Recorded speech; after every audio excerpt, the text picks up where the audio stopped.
बघा ही taste number 7 आहे. Taste number 7चे आपण थीम पहिल्यांदा बघूया की डिझाईन करताना कुठल्या कुठल्या गोष्टीचा विचार केला होता. फर्स्ट थिंग आहे की आपल्या जेवढ्या टेस्ट झाल्या त्यातील सगळ्यात ही सोपी टेस्ट आहे. मॅक्सिमम क्वेश्चन जर आपण बघितले भले ते मग रीडिंग कॉम्प्रिहेन्शनमध्ये असतील किंवा तुमचं लॉजिकल रिझनिंग आणि ॲनालिटिक ॲबिलिटी जो 51 ते 75 आहे त्याच्यामधला असेल आणि इव्हन डिसिजन मेकिंग असेल, हे मॅक्झिमम ऑब्जेक्टिव्ह ठेवण्याचा प्रयत्न केलेला आहे. म्हणजे पॅसेज जरी असले ते हार्डली रोमॅन्टिसिझम मधला जो वरचा जो पॅसेज आहे तोच फक्त तुम्हाला थोडासा इन्फरन्स बेस तुम्हाला असलेला दिसेल आणि बाकी 1-2 पॅसेजमध्ये एखाद दुसरा क्वेश्चन जो आहे तो इन्फरन्स बेस असेल. म्हणजे ॲक्च्युली लॉजिक टेस्ट करायचा किंवा तुमचा ॲक्च्युअली रिडिंग कॉम्प्रिहेन्शन टेस्ट करायचा प्रयत्न केलेला आहे. बाकी सर्वचे सर्व क्वेश्चन्स या पेपरमध्ये जे आहेत ते इझी आहेत. आतापर्यंतच्या सर्वच्या टेस्टमध्ये हा पेपर सोपा आहे. इव्हन तुम्ही जर ॲप्टिट्यूड बघितलं तर ॲप्टिट्यूड ही एकदम इझी आहे आणि डिसिजन मेकिंग जरी लेंथला सेम असलं किंवा वाचताना जरी सेम म्हटलं तरी ऑप्शन जर आपण बघितले तर ऑप्शन्स प्युअरली ऑब्जेक्टिव्ह आणि एकमेकांपासून खूप वेगवेगळे ऑप्शन्स आहेत. ठीक आहे, तर इझी पेपर आहे. या पेपरमध्ये तुमचा अटेम्प्ट मोर दॅन 65 असायला पाहिजे, मिनिमम 60 तरी असायला पाहिजे. ठीक आहे, म्हणजे तसा तर 65+ अटेम्प्ट असायला पाहिजे आणि या स्कोर तुम्हाला या पेपरला मिनिमम 90 स्कोर यायला पाहिजे किंवा येणं अपेक्षित आहे. पेपर सोपा डिझाईन केलेला आहे. बघूयात आता 1 ते 5 क्वेश्चन बघूयात. क्वेश्चन नंबर 1 बघा, पुढील विधानांमध्ये योग्य विधानाची निवड करा. चीनी भाषेत प्राचीन बरेच साहित्य, ठीक आहे, बरेच प्राचीन साहित्य उपलब्ध आहे. आता बघा की आपण जर हे बघितलं तर चीनी अभ्यासकांसाठी फक्त आयचिंग आणि आयचिंगवरच आहे. इतर कुठल्याही साहित्याबद्दल उत्तरामध्ये उल्लेख नाहीये. फक्त आयचिंग या एकाच गोष्टीवर आहे. त्यामुळे चीनी भाषेमध्ये, प्राचीन भाषेमध्ये किंवा प्राचीन साहित्य खूप आहे असं आपल्याला म्हणता येत नाही. त्यामुळे हे विधान जे आहे हे विधान कसं आहे, चुकीचं आहे. सेकंड बघा, इसवी सन पूर्व 300 वर्षापूर्वीच आयचिंग ग्रंथ पाश्चिमात्य देशामध्ये पोहोचला होता. पण उतार्यामध्ये काय म्हणते, तर उतार्यामध्ये म्हणते की पाश्चिमात्य देशामध्ये 300 वर्षापूर्वी आयचिंग ग्रंथ पोहोचला आणि 1950 नंतर सर्वाधिक मान्यताप्राप्त पुस्तक म्हणून मानले गेले. म्हणजे इसवी सन पूर्व नाही तर 300 वर्षापूर्वी पोहोचला असं उल्लेख आहे. त्यामुळे हेही विधान कसं आहे, चुकीचं आहे. त्यामुळे दोन्ही विधानं चुकीचे आहेत. याचं उत्तर यायला पाहिजे योग्य विचारले पर्याय क्रमांक 4 यापैकी नाही. दुसरं आहे की आयचिंगचे ग्रंथाचे रचनाकार कोण आहेत. आता त्याच्या रचनाकारासंबंधी ऑब्जेक्टिव्ह क्वेश्चन आहे. उत्तराच्या सुरुवातीला दिलेलं आहे की अतिशय चीनी अभ्यासकांसाठी आयचिंग हा अतिशय पवित्र ग्रंथ असून तो चीनी इतिहासातील 4 महत्त्वाच्या महात्म्याने लिहिला आहे. ती महात्मे कोण, कन्फ्युशियस आहे, फुशिये, सम्राट वन आहे आणि सरदार चौ आहे. या चौघांनी आयचिंगची निर्मिती केली आहे. तर हे चारीच्या चारी नावं जे आहेत उत्तराच्या सुरुवातीलाच आलेले आहेत. त्यामुळे याचं उत्तर आहे पर्याय क्रमांक 4. क्वेश्चन नंबर 3 बघा, आयचिंग पुस्तकाबाबत काय खरे नाही. आता खरे नाही त्याने असं विचारले. तो चीनमधील सर्वसामान्यांसाठी अतिशय पवित्र ग्रंथ आहे. तर तो सर्वसामान्यांसाठी आहे का नाही, उताराची सुरुवातच आहे की चीनी अभ्यासकांसाठी आयचिंग हा अतिशय पवित्र ग्रंथ आहे, ना की तो सर्वसामान्यांसाठी पवित्र ग्रंथ आहे. त्यामुळे पहिलं विधान जे आहे ते चुकीचं विधान आहे. यामध्ये आकृत्या आणि चित्रांचा लेखनासाठी वापर केला आहे. तर हे सेकंड पॅरेग्राफ आणि थर्ड पॅरेग्राफमध्ये आपल्याला क्लिअर कट दिसतं की प्राचीन काळी रेखाटण्यात आलेल्या आकृत्या चित्र याचं विवेचन आलेलं आहे आणि हे चित्राक्षर किंवा कॅरेक्टर संख्या कमी होती, चित्राक्षर दिसायला सारखी होती आणि दगडी हे विशिष्ट आकार, हे रचना, रंग, ग्रहताऱ्यांची रचना ही सगळे रेषांमध्ये आणि चित्रांमध्ये दाखवलेलं आहे. तर आपण हे जे विधान आहे हे विधान करेक्ट आहे असं आपण म्हणू शकतो. हे तत्वज्ञानावर आधारित आहे असं आपल्याला म्हटलेलं आहे. तर उतार्यामध्ये कुठं म्हटलेलं आहे, इथं म्हटलेलं आहे की हे पुस्तक तत्वज्ञानावर आधारित असलेल्या या पुस्तकात वैश्विक ज्ञानाचे वर्गीकरण करण्यात आले असल्याचे मानतात. तसेच हे पुस्तक म्हणजे जीवनात आचरण कसे असावे यासाठी मार्गदर्शक आहे वगैरे वगैरे. तत्वज्ञानावर आधारित आहे का, तर तत्वज्ञानावर आधारित आहे. पण आपल्याला त्यांनी विचारले की काय खरे नाही, काय खरे आहे असं नाही त्याने विचारलं. तर त्यामुळे उत्तर काय यायला पाहिजे, केवळ 1 यायला पाहिजे. पहिलं विधान जे आहे ते खरं नाही, तिसऱ्याचं 1. चौथं बघा, पुढील दिलेल्या विधानांमधून योग्य विधानाची निवड करा. आयचिंगची भाषा साधी व सुलभ आहे. आता आहे का नाही, उतार्यामध्ये होती असा उल्लेख आहे आणि पुन्हा ती किचकट होत गेली असा त्याचा उल्लेख आहे आपल्याला म्हणता येत नाही. ठीक आहे, इथे बघा, इथे कुठे दिले की अगदी सुरुवातीच्या काळात या ग्रंथाची भाषा साधी सुलभ होती पण हळूहळू ती क्लिष्ट होत गेली. त्यामुळे आज ती साधी सुलभ आहे असं आपल्याला म्हणता येत नाही. त्यामुळे हे विधान जे आहे हे विधान चुकीचं आहे. सेकंड, चीनी अभ्यासकांना हा ग्रंथ समजणं अवघड आहे. आता चीनी अभ्यासकांना हा ग्रंथ समजणं अवघड आहे असं नाही म्हणता येत आपल्याला, की त्याच्यात फक्त उल्लेख एवढाच आलेला आहे की तो चित्रलिपींच्या बाबतीमध्ये आलेला आहे. दुसऱ्या पॅरेग्राफमध्ये की त्यामुळे चीनी अभ्यासकांना पण या ग्रंथातील चित्रलिपी पूर्णपणे समजणे अवघड आहे. पण समजणे असंच अवघड आहे असं आपल्याला म्हणता येत नाही. आणि तो पण काय की खूप अवघड आहे असं आपल्याला समजणे खूप अवघड आहे असं आपल्याला म्हणता येत नाही. त्यामुळे हेही विधान कसं आहे, चुकीचं आहे. समजण्यास अवघड आहे असं म्हणता आलं असतं आपल्याला, चित्रलिपी त्यातल्या समजत नाही, पण खूप अवघड आहे असं आपल्याला म्हणता येत नाही. त्यामुळे हे दोन्हीच्या दोन्ही विधान कसे चुकीचे आहेत. त्यामुळे याचं उत्तर आहे पर्याय क्रमांक 4.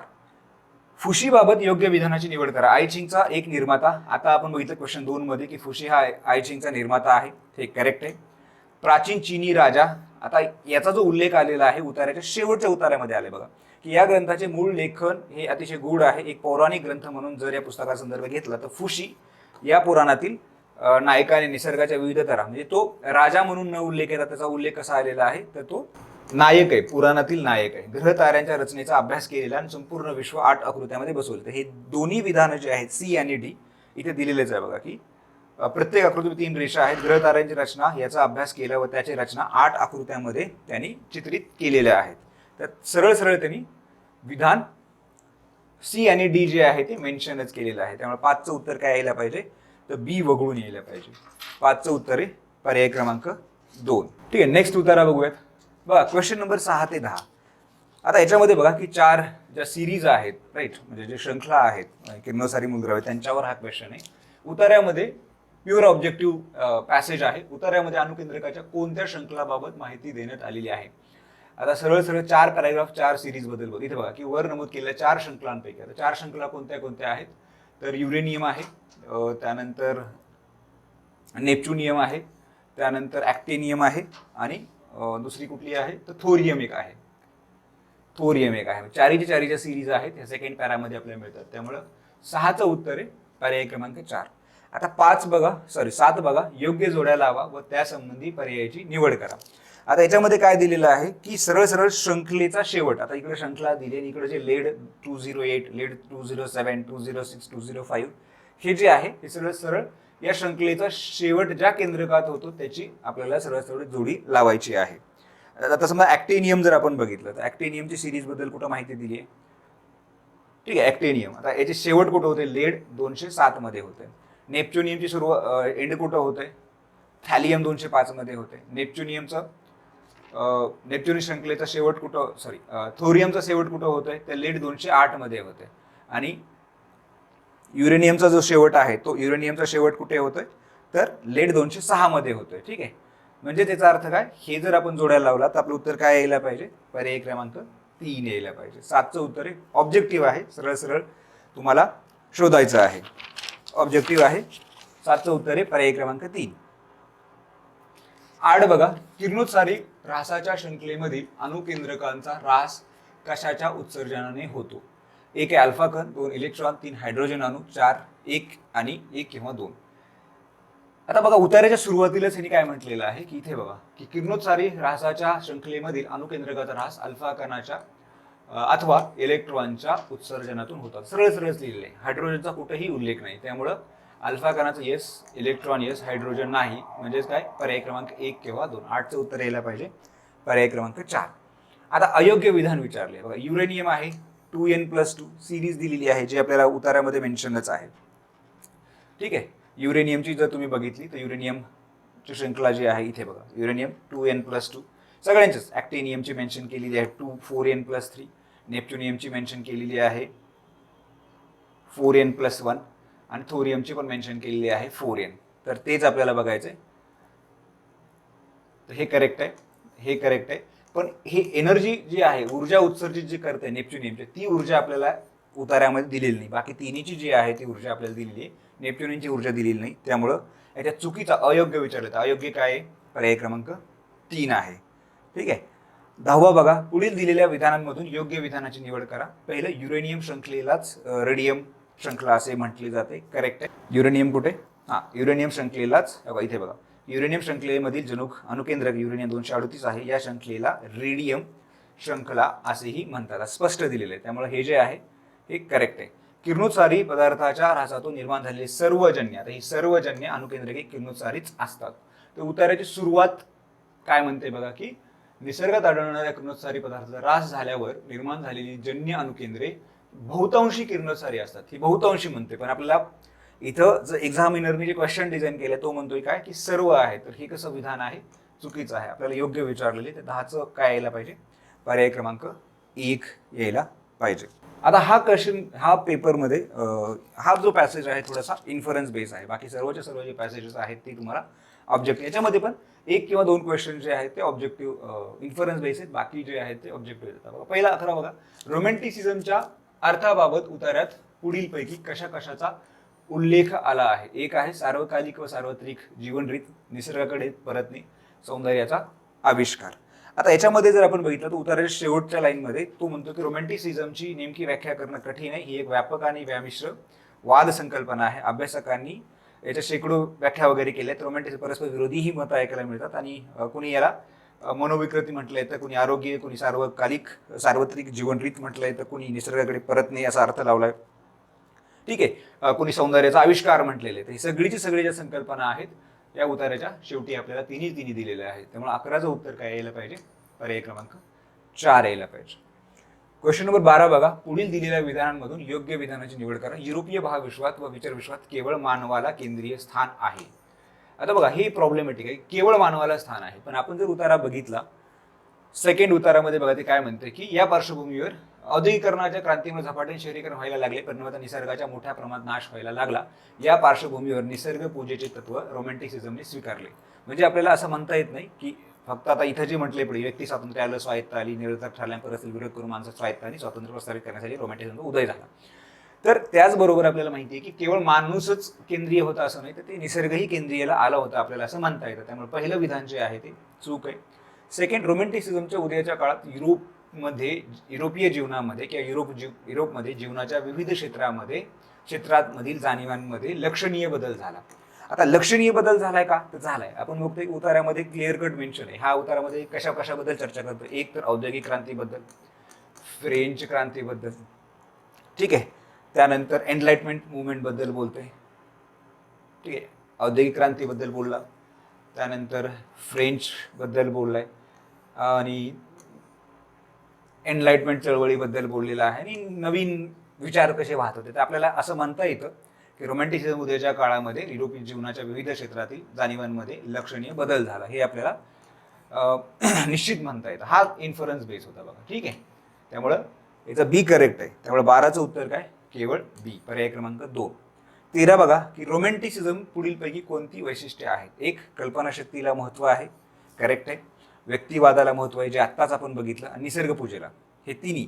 आता निसर्गपूजेला तर आता इथं निसर्गपूजेचे तत्व रोमॅन्टिसिझमनी प्रस्थापित केलं आणि इथं शेवटच्या ओळीमध्ये त्यांचे व्यक्ती स्वातंत्र्य, त्याची स्वायत्तता आणि सर्व गोष्टी निरर्थक ठरल्या या परिस्थितीला विरोध करून माणसाची स्वायत्ता आणि त्याचे स्वातंत्र्य प्रस्थापित करण्यासाठी रोमॅन्टिसिझमचा उदय झाला.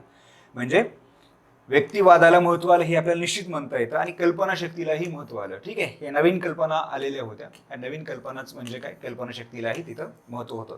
भूतकाळातील आदर्शाचे अनुकरण, भूतकाळातल्या आदर्शाचं अनुकरण झालं नाही हीच तर समस्या आहे. म्हणून तर नवीन रोमॅन्टिसिझम उदय झाले. तर भूतकाळ म्हणजे काय की कर्मकांड आणि अभिजातवाद जो चालत आला होता आणि त्यालाच तिलांजली देऊन रोमॅन्टिसिझम उदयाला आला. त्यामुळं भूतकाळातील आदर्शाचे अनुकरण हे आपल्याला म्हणता येत नाही. त्यामुळे 13चं जे उत्तर आहे हे पहिले 3 असायला पाहिजे, पर्याय क्रमांक 3, ए, बी आणि सी.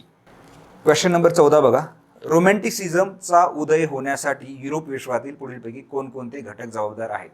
एक आहे आता औद्योगिक क्रांती. औद्योगिक क्रांतीमुळे निसर्गाचा मोठा नाश व्हायला लागला, त्यामुळे निसर्गपूजेचे रोमॅन्टिसिझमने स्वीकारले. औद्योगिक क्रांती कारणीभूत आहे. त्यानंतर एनलाइटमेंट चळवळ आहे, म्हणजेच वैज्ञानिक न्यूटन प्रणित जो वैज्ञानिक विचार आहे तो आहे, ठीक आहे. औद्योगिक क्रांती आहे आणि फ्रेंच क्रांतीनी व्यक्तीची स्वायत्ता, ठीक आहे, व्यक्ती स्वायत्ता आणि त्याचे स्वातंत्र्य प्रस्थापित करण्यासाठी रोमॅन्टिसिझमचा उदय झाला. त्यामुळे फ्रेंच राज्यक्रांती ही आहे आपल्याला असं म्हणता येतं. फक्त रशियन राज्यक्रांतीचं जे आहे किंवा रशियन क्रांतीबद्दल उतार्यात उल्लेखच नाहीये. त्यामुळे हे आपल्याला रशियन राज्यक्रांती किंवा रशियाचा कुठलाच उल्लेख येत नाही. त्यामुळे आपल्याला हे इलिमिनेट करावं लागेल. म्हणजे उत्तर काय पाहिजे, तर ए, बी आणि डी असायला पाहिजे. ए, बी, डी आपल्याला कुठं दिसतं, पर्याय क्रमांक 3 मध्ये दिसतो. आता पुढील दिलेल्या विधानांमधून योग्य विधानाची निवड करा. अभिजातवादात निर्माण झालेल्या वैगुण्याचा अतिरेकही रोमॅन्टिसिझमच्या उदयामागे कारणीभूत होता, हे करेक्ट आहे. पहिल्याच पॅरेग्राफमध्ये दिलेलं आहे बघा, काय दिलेलं की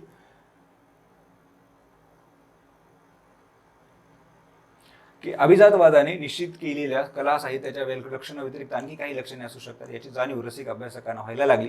अभिजातवादाच्या पार्श्वभूमीवर जाणवलेल्या या नव्या लक्षणे रोमॅन्टिसिझमला विशिष्ट आकार प्राप्त करून दिला. आणि इथेच झालंय की रोमॅन्टिसिझमच्या उदयामागेही स्पष्ट दिले बघा. अभिजातवादात निर्माण झालेला वैगुण्याचा अतिरेक होता. उताराच्या पहिल्यामध्येच जशाल तशी लाईन जी आहे ती लाईन दिलेली आहे. म्हणजे 15ची जी पहिली लाईन आहे की अभिजातवादात निर्माण झालेल्या वैगुण्याचा अतिरेक रोमॅन्टिसिझमच्या उदयास कारणीभूत होता. करेक्ट आहे. अभिजातवादाला असलेले गंभीर भारदस्त दर्जेदार अर्थ हा रोमांस रोमॅन्टिक या शब्दांनाही आहे. उतार्याच्या शेवटलाच असं म्हटलंय बघा की हे नाहीये. इथे बघा अभिजातवादाला जसा गंभीर भारदस्त दर्जेदार अर्थ आहे तसा रोमांस रोमॅन्टिक या शब्दांना नाही म्हणतोय. पण आपल्याला प्रश्नामध्ये जे दिलेलं आहे तर प्रश्नामध्ये तो देताना असं म्हणतोय की तो अर्थ आहे. ठीक आहे. त्यामुळे हे जे विधान आहे हे चुकीचं आहे. आपल्याला योग्य विधानाची निवड विचारली त्यामुळे 15चं उत्तर यायला पाहिजे. पर्याय क्रमांक 1 केवळ 1 यायला पाहिजे. 15चं केवळ 1. बघा क्वेश्चन नंबर 16 पासून 20 पर्यंत बघा. उतार्यामध्ये पुढीलपैकी कोणकोणत्या धरणाचा उल्लेख आलेला आहे. आता उतार्यामध्ये जर आपण बघितलं तर शेवटच्या 2 पॅराग्राफमध्ये तुम्हाला मोस्ट ऑफ द धरणाचा उल्लेख आलेला तुम्हाला आढळतो. इथं बघा वर फक्त जायकवाडी प्रकल्प आलेला आहे. त्यानंतर जे धरणाचे नावं आहेत समजा मुकणे धरण आहे.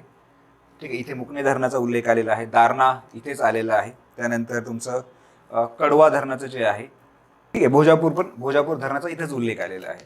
ठीक आहे. त्यामुळे हे फक्त गंगापूर धरणाचा जो आहे तो आपल्याला उल्लेख जो आहे तो उल्लेख आपल्याला आलेला दिसत नाही. ठीक आहे. तर त्यामुळे 17चं जे उत्तर आहे 17चं उत्तर काय यायला पाहिजे केवळ ए वगळून म्हणजे 1 यायला पाहिजे. आता 16 बघा.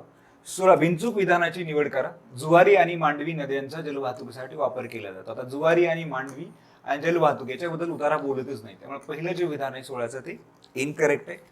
त्यानंतर बी बघा. पाणी पुरवठ्यावरून जिल्ह्यात सामाजिक वाद निर्माण होतात. तर हे होतात का तर उतारा आपल्याला म्हणतोय की हे वाद आपल्याला होताना दिसत आहेत. तर ते कुठे दिसत आहेत तर बघा इथं प्रतिवर्षी कृषी संदर्भात पिण्याच्या पाणी टंचाई निर्माण होते. पाणी पुरवठ्यावरून जिल्ह्यात सामाजिक वाद निर्माण होतात. त्यामुळे हे जे विधान आहे सेकंड विधान जे आहे ते करेक्ट आहे. त्यामुळे 16चं उत्तर काय यायला पाहिजे पर्याय क्रमांक 2 केवळ बी. दोन्ही प्रश्न ऑब्जेक्टिव्ह आहेत. 18 बघा. पुढील दिलेल्या विधानामधून अयोग्य विधानाची निवड करा. दख्खनच्या पठारावर गोदावरी दक्षिण गंगा म्हणून ओळखली जाते. आता उतार्याची सुरुवात आहे की उत्तर महाराष्ट्रात दक्षिण गंगा म्हणून ओळखली जाणारी गोदावरी ही महत्वाची नदी आहे. त्यामुळे दख्खनच्या पठारावर आपल्याला असं म्हणता येत नाही की उत्तर महाराष्ट्रात आहे. त्यामुळे पहिलं विधान जे आहे चुकीचं आहे. पाणलोट क्षेत्रामध्ये मुख्य नदी प्रवाह हा प्रमाणभूत मानतात व त्याला क्षेत्र मर्यादा नसते. तर हेही पाणलोट क्षेत्रामध्ये मुख्य नदी प्रवाह हा प्रमाणभूत मानतात व त्याला क्षेत्र मर्यादा नसते असाही उतार्यामध्ये आपल्याला कुठेही उल्लेख आढळत नाही. आता प्रत्येक वर्षी पिण्याच्या पाण्याची टंचाई होते याच्याबद्दल उतार्यात उल्लेख आलाय का की प्रत्येक वर्षी पिण्याच्या पाण्याची टंचाई होते. आता ही जिल्ह्यामध्ये निर्माण होते. या समस्या मात करण्यासाठी गोदावरी महत्वाची भूमिका नासाडी. इथे बघा की प्रतिवर्षी कृषी संदर्भात व पिण्याच्या पाण्याची टंचाई निर्माण होते. सरळ इथे उतार्यामध्ये मेन्शन केलेलं आहे. त्यामुळे हे जे विधान आहे सी की प्रत्येक वर्षी पिण्याच्या पाण्याची टंचाई होते आपल्याला असं म्हणता येतं. त्यामुळे हे करेक्ट आहे. गोदावरीच्या एकूण पाणलोट क्षेत्रापैकी ऊर्ध्व गोदावरी क्षेत्रात 5% पेक्षा कमी क्षेत्र आहे. आता एकूण गोदावरी क्षेत्र जे दिलेलं आहे ते दिलेलं किती आहे तर बघा की हे एकूण जे क्षेत्र आहे की 3 लाख आहे. त्यात महाराष्ट्रात एवढं आहे ऊर्ध्व गोदावरीत एवढं आहे. तर ते 5% पेक्षा जे आहे ते कमी आहे असं नाहीये. ते 6% पेक्षा जास्त येतं. त्यामुळे हेही विधान कसं आहे हे चुकीचं आहे. आपण जर कॅल्क्युलेशन केलं की ऊर्ध्व गोदावरीचं क्षेत्र जे समजा ठीक आहे 21 पॉईंट त्यांनी दिलेलं आहे. एकूण गोदावरीच्या पाणलोट क्षेत्रावर ऊर्ध्व गोदावरी क्षेत्र हे 5% पेक्षा कमी क्षेत्र आहे. तर हे निश्चित आपल्याला म्हणता येतं. तिथं पॉईंट आलेला आहे तिथं कॉमा पाहिजे होता. तर हे करेक्ट स्टेटमेंट येतं. त्यामुळं सी आणि डी करेक्ट आहे. पण आपल्याला असं उत्तरच नाही मिळत आहे. त्यामुळे 18चं उत्तर जे आहे ते उत्तर असायला पाहिजे पर्याय क्रमांक 4. तर हे 21.767 चौरस किलोमीटर जे आहे ते 5% पेक्षा निश्चित कमी येतं. त्यामुळे याचं 18चं जे उत्तर आहे त्याचं उत्तर यायला पाहिजे पर्याय क्रमांक 4. हेही करेक्ट आहे. क्वेश्चन नंबर 19 बघा. पुढील दिलेल्या विधानामध्ये योग्य विधानाची निवड करा. गोदावरी ही नदी पूर्व दिशेला वाहते तर वैतरणा नदी पश्चिम दिशेला वाहते. ते करेक्ट आहे. उतार्याच्या सुरुवातीलाच बघा की गोदावरीचं उगम इथे बघा की त्र्यंबकेश्वर डोंगरात उगम पावते व पूर्वेस बंगालच्या उपसागराला मिळते, त्यामुळे ती पूर्व वाहिनी आहे असं आपल्याला म्हणता येतं. वैतरणा नदी बद्दल उल्लेख बघा. वैतरणी नदी ही पश्चिम वाहिनी असून त्र्यंबकेश्वर क्षेत्रातच उगम पावते. तर हेही आहे ते करेक्ट आहे, म्हणजे दोन्ही करेक्ट आहे. बाष्पीभवन आणि झिरपा इत्यादी कारणाने गोदावरी खोऱ्यातील पाणी वाया जाते, तर हेही करेक्ट आहे की बाष्पीभवन इथे दिलेलं आहे बघा की गोदावरी खोऱ्यात सुमारे 15,000 दशलक्ष घनफूट पाणी बाष्पीभवन, झिरपा इत्यादी कारणाने वाया जाते, त्यामुळे हे जे आहे हेही करेक्ट आहे. हे दोन्ही विधाने करेक्ट आहेत, त्यामुळे उत्तर काय यायला पाहिजे 19चं पर्याय क्रमांक 3 यायला पाहिजे. 20 बघा. गोदावरी पाणलोट क्षेत्राबाबत योग्य विधानाचे पर्यायाची निवड करा. गोदावरी नदीतील उपलब्ध पाणी पाण्याची समस्या सोडवण्यास पुरेसं नाही, तर त्याच्यामुळेच नदी जोड वगैरे आपल्याला करायचं आहे की गोदावरी नदीचे पाणी टंचाई, जे वर उत्तर आले तेच आहे की गोदावरीच्या नदी पात्रातील पाणी पुरेसं नाही आहे, कृषीला आणि दरवर्षी पाणी टंचाई आपल्या निर्माण होते ते मेन्शनच आहे, त्यामुळं हे करेक्ट आहे. पाण्याचा अपव्यय होणार नाही व योग्य पाणी वाटप होईल हे पाहण्यासाठी गोदावरी विकास महामंडळाची स्थापना करण्यात आली. गोदावरी विकास महामंडळाबद्दल उतारात उल्लेखच नाही बघा, त्यामुळे हे विधान कसं आहे चुकीचं आहे. त्यामुळे 20चं काय होतं फक्त 1. 20चं उत्तर आहे पर्याय क्रमांक 1. बघा क्वेश्चन नंबर 21 पासून 25 पर्यंत आता हा अभ्रक आहे आणि पूर्ण पॅसेज जो आहे तो ऑब्जेक्टिव्ह आहे. आता पहिलं बघा की अभ्रकासाठी कोणकोणती वेगळी नाव उतारात आलेली आहेत. तर उताराच्या सुरुवातीमध्येच बघा की अभ्रकाला अभ्रक, गगन, भ्रक, योम, वज्र ही सगळी नावं इथं दिलेली आहेत. आणि त्याला जर तापवलं तर शेगडीवर लाल होईपर्यंत तापवलं तर ते उष्णतेमुळे अभ्रकाचे ते पापुद्रे सुटे होऊन चिटचिट वाजतात, अशा अभ्रकास पिनॅक म्हणतात. म्हणजे हे अभ्रकच आहेत, म्हणजे हे पिनॅक ही सगळीची सगळी नावं आहेत, ही सगळी नावं अभ्रकालाच आहेत. नॉर्मल अभ्रकाला वेगवेगळ्या पुस्तकांमध्ये आलेल्या किंवा त्याची प्रक्रिया केल्यानंतरची ती नावं अभ्रकाचीच आहेत, त्यामुळे उत्तर आहे 21चा पर्याय क्रमांक 4. अभ्रक भस्माचा उपयोग कोणत्या व्याधीमध्ये देण्यात येणाऱ्या औषधात केला जातो. तर व्याधींबद्दल शेवटच्या उतार्यामध्ये बोलले बघा की मधुमेह आहे, श्वास आहे, कुष्ठ आहे, हृदयरोग आहे, पांडू आहे, शोथ आहे. इथं फक्त उल्लेख कशाचा नाहीये, तर इथं उल्लेख फक्त कॅन्सरचा नाहीये. ठीक आहे, म्हणजे फक्त ड वगळून जे आहे ते उत्तर असायला पाहिजे. सरळ सरळ ऑब्जेक्टिव्ह लक्षात घे, पूर्ण पेपर ऑब्जेक्टिव्ह आहे, त्यामुळे मी थोडंसं धावतं घेतोय. 22चं उत्तर आहे पर्याय क्रमांक 2. 23 बघा. पुढील दिलेल्या विधानांमधून योग्य विधानाची निवड करा. नाग प्रकारात अभ्रकातून नागाच्या फुतकारासारखा आवाज येतो. सेकंड, वज्र प्रकारात अभ्रकावर अग्नीचा कोणताही परिणाम दिसून येत नाही. तर ही दोन्ही विधानं जी आहेत ती करेक्ट आहेत. ही दोन्ही विधानं जी आहेत ती सेकंड पर्याय इथे बघा की वज्र प्रकाराच्या अभ्रकावर अग्नीचा कोणताही परिणाम दिसून येत नाही. आणि जो नाग प्रकाराचा आहे इथे बघा की नाग प्रकारात अभ्रकाच्या नागाचा फुतकाराप्रमाणे आवाज येतो, त्यामुळे दोन्ही जी विधानं आहेत ती करेक्ट आहेत. त्यामुळे 23चं उत्तर आहे पर्याय क्रमांक 3. 24 बघा. पुढीलपैकी कोणत्या ग्रंथामध्ये अभ्रकाचा उल्लेख आलेला आहे. आता हे कौटिल्य ग्रंथ नाहीये, ठीक आहे, आणि ही पंचामृत परपटी हेही ग्रंथ नाहीये, कौटिल्याचा ग्रंथ असा उल्लेख आहे. ठीक आहे, इथे बघा की अभ्रक हे आयुर्वेद महासागरात आहे, इसवी सन 4 शतकातील कौटिल्य अर्थशास्त्रात. ठीक आहे, कौटिल्याचा अर्थशास्त्र आहे त्याच्यात तो उल्लेख आहे. त्यामुळे कौटिल्य सोडून आणि हे पंचामृत परपटी जी आहे, न्यायदर्शन आणि अमरकोश तिथंच आलेले पहिल्या पॅरेग्राफमध्ये बघा. इसवी सन 3 शतकात गौतमकृत न्यायदर्शनामध्ये अभ्रकाचा उल्लेख आला आणि 6व्या शतकातील अमरकोशातही अभ्रकाला गिरिजामल असं संबोधलेलं आहे. त्यामुळं हे जे आहे त्याचं उत्तर काय यायला पाहिजे, 24चं उत्तर यायला पाहिजे फक्त ब आणि क. तर ब आणि क कुठं दिसतंय, तर पर्याय क्रमांक 1 मध्ये. तर 24चं उत्तर यायला पाहिजे पर्याय क्रमांक 1. 25 बघा.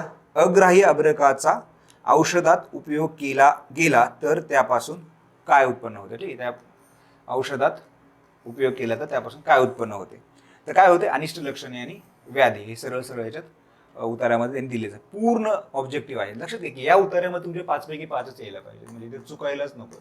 ठीक आहे, इथे बघा की अग्राह्य अभ्रकाचा औषध उपयोग केला तर त्यापासून अनिष्ट लक्षणे आणि व्याधी उत्पन्न होऊ शकतात, सरळ सरळच मेन्शन केलेलं आहे. त्यामुळे याचं उत्तर काय यायला पाहिजे, पर्याय क्रमांक 2 यायला पाहिजे. क्वेश्चन नंबर 26 बघा. पुढील दिलेल्या विधानांमधून योग्य विधानांची निवड करा.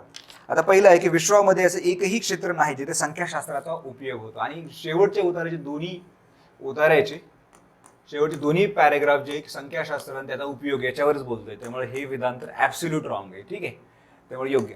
गणितशास्त्राचा उपयोग भौतिक, रसायन, खगोल, समाजशास्त्र, अर्थशास्त्र इत्यादी अनेक शास्त्रांमध्ये केला जातो. तर इथंच उल्लेख आहे बघा की गणितशास्त्राचा उपयोग भौतिक, रसायन, खगोल, व्यापार, भूगोल, समाजशास्त्र, अर्थशास्त्र इत्यादी अनेक शास्त्रामध्ये होतोच. शिवाय संगीत, कला आणि याचाही उल्लेख आहे. त्यामुळे सेकंड विधान जे आहे ते करेक्ट आहे, पहिलं जे आहे ते रॉंग आहे. त्यामुळे 26 उत्तर काय यायला पाहिजे? पर्याय क्रमांक 2. 27 बघा, गणितशास्त्रात काय असते? आता गणितशास्त्र काय असतं? अंक, चिन्ह, शून्य आणि अनंत ह्या चारही गोष्टी असतात. ह्या चारही गोष्टी उतार्यामध्ये, अगेन हा पण ऑब्जेक्टिव्हच आहे, चारही गोष्टी उतार्यांमध्ये मेन्शन केलेल्या आहेत. इथे बघा, गणितशास्त्रामध्ये नुसते अंक चिन्ह एवढेच नसतात, अंक चिन्ह एवढेच नसतात, तर शून्य अनंत अशा संकल्पनाही असतात. ठीक आहे, तर गणितामध्ये हे चारीच्या चारी जे गोष्टी आहेत त्या असतात. त्यामुळं 27 जे उत्तर आहे पर्याय क्रमांक 4 आहे. 28 बघा, पुढील दिलेल्या विधानामधून अयोग्य विधानाची निवड करायची. नियोजनासाठी संख्याशास्त्राचा उपयोग अनिवार्य आहे. संख्याशास्त्राचा उपयोग अनिवार्य आहे. तर आता सांख्यिकी आणि संख्यात्मक याच्यावर बघा, याच्यावर जर दिलं तर तुम्ही इथे बघितलं की व्यावसायिक संख्याशास्त्राचा उपयोग करून कामामध्ये कार्यक्षमता आणता येते. नियोजनासाठी संख्याशास्त्राचा उपयोग अनिवार्य आहे, स्पष्ट इथं उल्लेख केलेला आहे. त्यामुळं पहिलं जे आहे 28 हे करेक्ट आहे. सेकंड, संख्याशास्त्रामुळे शासनाच्या कामामध्ये कार्यक्षमता आणण्यास मदत होते. तर होते का? होते. तिथेच मेन्शन केलेलं आहे की या नियोजनाच्या युगात सरकार आणि व्यावसायिक संख्याशास्त्र उपयोग करून कामामध्ये कार्यक्षमता आणतात. म्हणजे याचा अर्थच काय? याचा अर्थ आपण असं घेऊ शकतो की संख्याशास्त्रामुळे शासनाच्या कामामध्ये कार्यक्षमता आणण्यास मदत होते. त्यामुळे ही करेक्ट स्टेटमेंट आहे. मानसशास्त्रात संख्याशास्त्राचा उपयोग होत नाही. आता मुळात मानसशास्त्राबद्दल उतार्यात बोलतच नाही, मानसशास्त्रात उतार्यात बोलतच नाही, त्यामुळे उपयोग होत नाही आपल्याला असं मानता येत नाही. ठीक आहे, मानसशास्त्राचा आपल्याला कुठेही उल्लेख नाही भेटत आहे. इथे बघा की इथे फक्त कोणाचं आलेलं आहे की गणितशास्त्र, भौतिकशास्त्र, रसायनशास्त्र, खगोलशास्त्र, व्यापार, भूगोल आणि समाजशास्त्र. आणि दुसरी गोष्ट की तुम्ही म्हणाल की उपयोग होतही असेल, म्हणजे शक्यता आहे. आणि जेव्हा अनिश्चित असतं म्हणजे पॉसिबिलिटी असेल तेव्हा ती रॉंग कन्सिडर करा. 28चं उत्तर आहे पर्याय क्रमांक 3. म्हणजे त्यांनी विचारले अयोग्य, तर 28चं पर्याय क्रमांक 3. 29 बघा, गणितशास्त्राबाबत योग्य विधानाची निवड करा. गणितशास्त्र हे सर्व शास्त्राचे मूळ आहे, हे करेक्ट आहे. उतार्यामध्ये हे सरळ सरळ मेन्शन केलेलं आहे. इथे बघा की कधी अंकाचा जन्म झाला असावा, त्यातूनच पुढे सर्व शास्त्राचे मूळ असणाऱ्या गणितशास्त्राचा जन्म झालेला असावा, असं सरळ सरळ त्यांनी उतार्यामध्ये सुरुवातीला मेन्शन केलेलं आहे. त्यामुळे हे जे आहे हे करेक्ट आहे. मानवाने निर्माण केलेली आद्य आणि सर्वोच्च विद्या म्हणून त्याचा उल्लेख आलेला आहे, तर हेही करेक्ट आहे. इथेच बघा की मानवाने गणितशास्त्र निर्मिती आपल्या आजवर जे कसं आहे, आणि इथे दिले की गणितशास्त्र म्हणजेच मानवाने निर्माण केलेली आद्य आणि सर्वोच्च विद्या होय, असं सरळ सरळ त्यांनी इथं मेन्शन केलेलं आहे. त्यामुळं हे सेकंड जे आहे हेही करेक्ट आहे. गणितशास्त्राचा मानवाला फायदा होतोच असे नाही, तर सगळा फायदाच फायदा याच्यामध्ये गणितशास्त्राचा उतार्यात आलाय. त्यामुळे हे विधान जे आहे हे विधान येणार नाही. गणितशास्त्राची निर्मिती माणसाच्या जिज्ञासातून झाली, हे आपल्याला उतारायच्या सुरुवातीलाच आपण बघितलं की मुळात निसर्ग आणि गणित यातील नातं अतूट आहे. अति प्राचीन काळापासून मानवाने शोध घेतलाय. पशु पक्षी हे आणि हे सगळं जे आहे त्यांनी जो संबंध लावलाय, जे संकल्पना डेव्हलप केलेल्या आहेत, निरीक्षण नोंदवलं आणि अंकाचा जन्म झाला आणि त्यातून पुढे गणिताचा जन्म झाला. त्यामुळे आपल्याला हे जे आहे हे निश्चित म्हणता येतं की गणितशास्त्राची निर्मिती माणसाच्या जिज्ञासेतून झाली, तर हे करेक्ट आहे. त्यामुळे याचं उत्तर काय यायला पाहिजे? ए, बी आणि डी. तर ए, बी, डी कुठं दिसतं? पर्याय क्रमांक 1. 29चं उत्तर आहे पर्याय क्रमांक 1. आता 30 जो आहे तो थोडासा इन्फरन्स बेस म्हणलं तरी चालेल. पुढील दिलेली विधाने योग्य आहेत. सर्व संस्कृतीमध्ये गणिताची सुरुवात प्राचीन काळी झाली. तर गणिताचा शोध जेव्हा झाला तेव्हा सगळ्या संस्कृतीबद्दल इथं बघा की दिलेलेच आहे की अतिप्राचीन काळापासून जवळजवळ सगळ्या संस्कृतीमध्ये गणिताची सुरुवात झाली, हे करेक्ट आहे. पहिलं जे विधान आहे ते करेक्ट आहे. सेकंड, निसर्ग आणि गणित यामधील अतूट संबंध अतिप्राचीन काळापासून मानव शोधत आहे, तेही आत्ताच आपण उतारा वाचला, तर तेही करेक्ट आहे. त्यामुळे दोन्ही विधान जे आहेत ते करेक्ट आहे. आणि हे प्राचीन काळात शोध का लागला? तर माणसाची जिज्ञासी वृत्ती व त्यातून निसर्ग आणि गणित यातील अतूट संबंध जो आहे तो संबंध अतिप्राचीन काळापासून माणूस शोधत आहे, त्या शोधामुळेच सुरुवात झाली आहे असं आपल्याला म्हणता येतं. त्यामुळे ए आणि बी दोन्ही बरोबर आहेत आणि बी ही एचं कारण आहे असंही आपल्याला म्हणता येतं. त्यामुळे 30चं उत्तर आहे पर्याय क्रमांक 2. बघा क्वेश्चन नंबर 31 पासून 35 पर्यंत बघा. क्वेश्चन नंबर 31 ते 35. मोक्ष म्हणजे काय? मोक्ष म्हणजे मृत्यू. दुसरं आहे ब्रह्मज्ञान होणे, मनातील गोंधळ आणि इच्छा विरहित मन. तर मोक्ष म्हणजे काय? तर उताराच्या पहिल्याच पॅराग्राफमध्ये त्यांनी मेन्शन केलेलं आहे बघा की मोक्षचा अर्थ जो आहे त्यांनी इथे दिलेला आहे का इच्छा विरहित मनाची अवस्था म्हणजे मोक्ष होय. त्यामुळं मोक्ष म्हणजे काय, तर इच्छा विरहित मन, म्हणजे काय यायला पाहिजे, केवळ डी. त्यामुळे 31चं उत्तर आहे पर्याय क्रमांक डी. पुढील दिलेल्या विधानातून अयोग्य विधानाची निवड करा. नैतिकतेचे नियम हे अमूर्त आहेत. आता अयोग्य विचारले. आता नैतिकतेचे नियम हे कसे आहेत, अमूर्त आहेत. तर याच्याबद्दल उल्लेख कुठे आलेला आहे, इथे बघा की नैतिकतेचे नियम हे अमूर्त असले तरी त्यांचे मूर्त स्वरूप आपल्याला समाजात दिसून येते. नियम कसे आहेत, ते अमूर्त आहेत, पण त्याचे जे स्वरूप आहे ते आपल्याला दिसतं. त्यामुळे करेक्ट आहे. प्रायश्चित्तचे स्वरूप कसे असावे हे नीतिशास्त्रात नमूद केलेले असते. तर आता प्रायश्चित्ताबद्दल काय म्हणतात बघा, इथे बघा सरळ सरळ दिले की प्रायश्चित्ताचे किंवा शिक्षेचे स्वरूप कसे असावे हे नीतिशास्त्रात नमूद केलेले असते. त्यामुळे हेही विधान जे आहे ते उत्तरामध्ये मेन्शन आहे. पण आपल्याला त्यांनी विचारले काय, अयोग्य विचारले. त्यामुळे 32चं उत्तर आहे पर्याय क्रमांक 4. तेथील बघा, कोणत्या पुरुषार्थाचे पालन केल्यास मनुष्याला मुक्ती मिळते. तर ध्यान सोडून ह्या तिन्ही गोष्टींचं जर आपण पालन केलं तर मुक्ती मिळते. म्हणजे याच्यामध्ये जे आहे की धर्माने सांगितलेले अर्थप्राप्ती करावी असा अर्थ पुरुषार्थ सांगतो. जर इच्छा, आकांक्षा तसेच कर्तव्य पार पडणे हे कामाचे लक्षण आहे. धर्म, अर्थ, काम या पुरुषार्थाच्या पालन केल्यानेच मनुष्याला मुक्ती मिळते. तर सरळ सरळ मेन्शन धर्म, अर्थ, काम. ध्यानाबद्दल कुठेही आपल्याला उतार्यामध्ये मेन्शन केलेलं नाही. त्यामुळं ए, बी आणि सी. तर ए, बी आणि सी आपल्याला कुठं दिसतं, पर्याय क्रमांक 4. त्यामुळे 33चं उत्तर आहे पर्याय क्रमांक 4. 35 बघा, बिनचूक पर्यायाची निवड करा.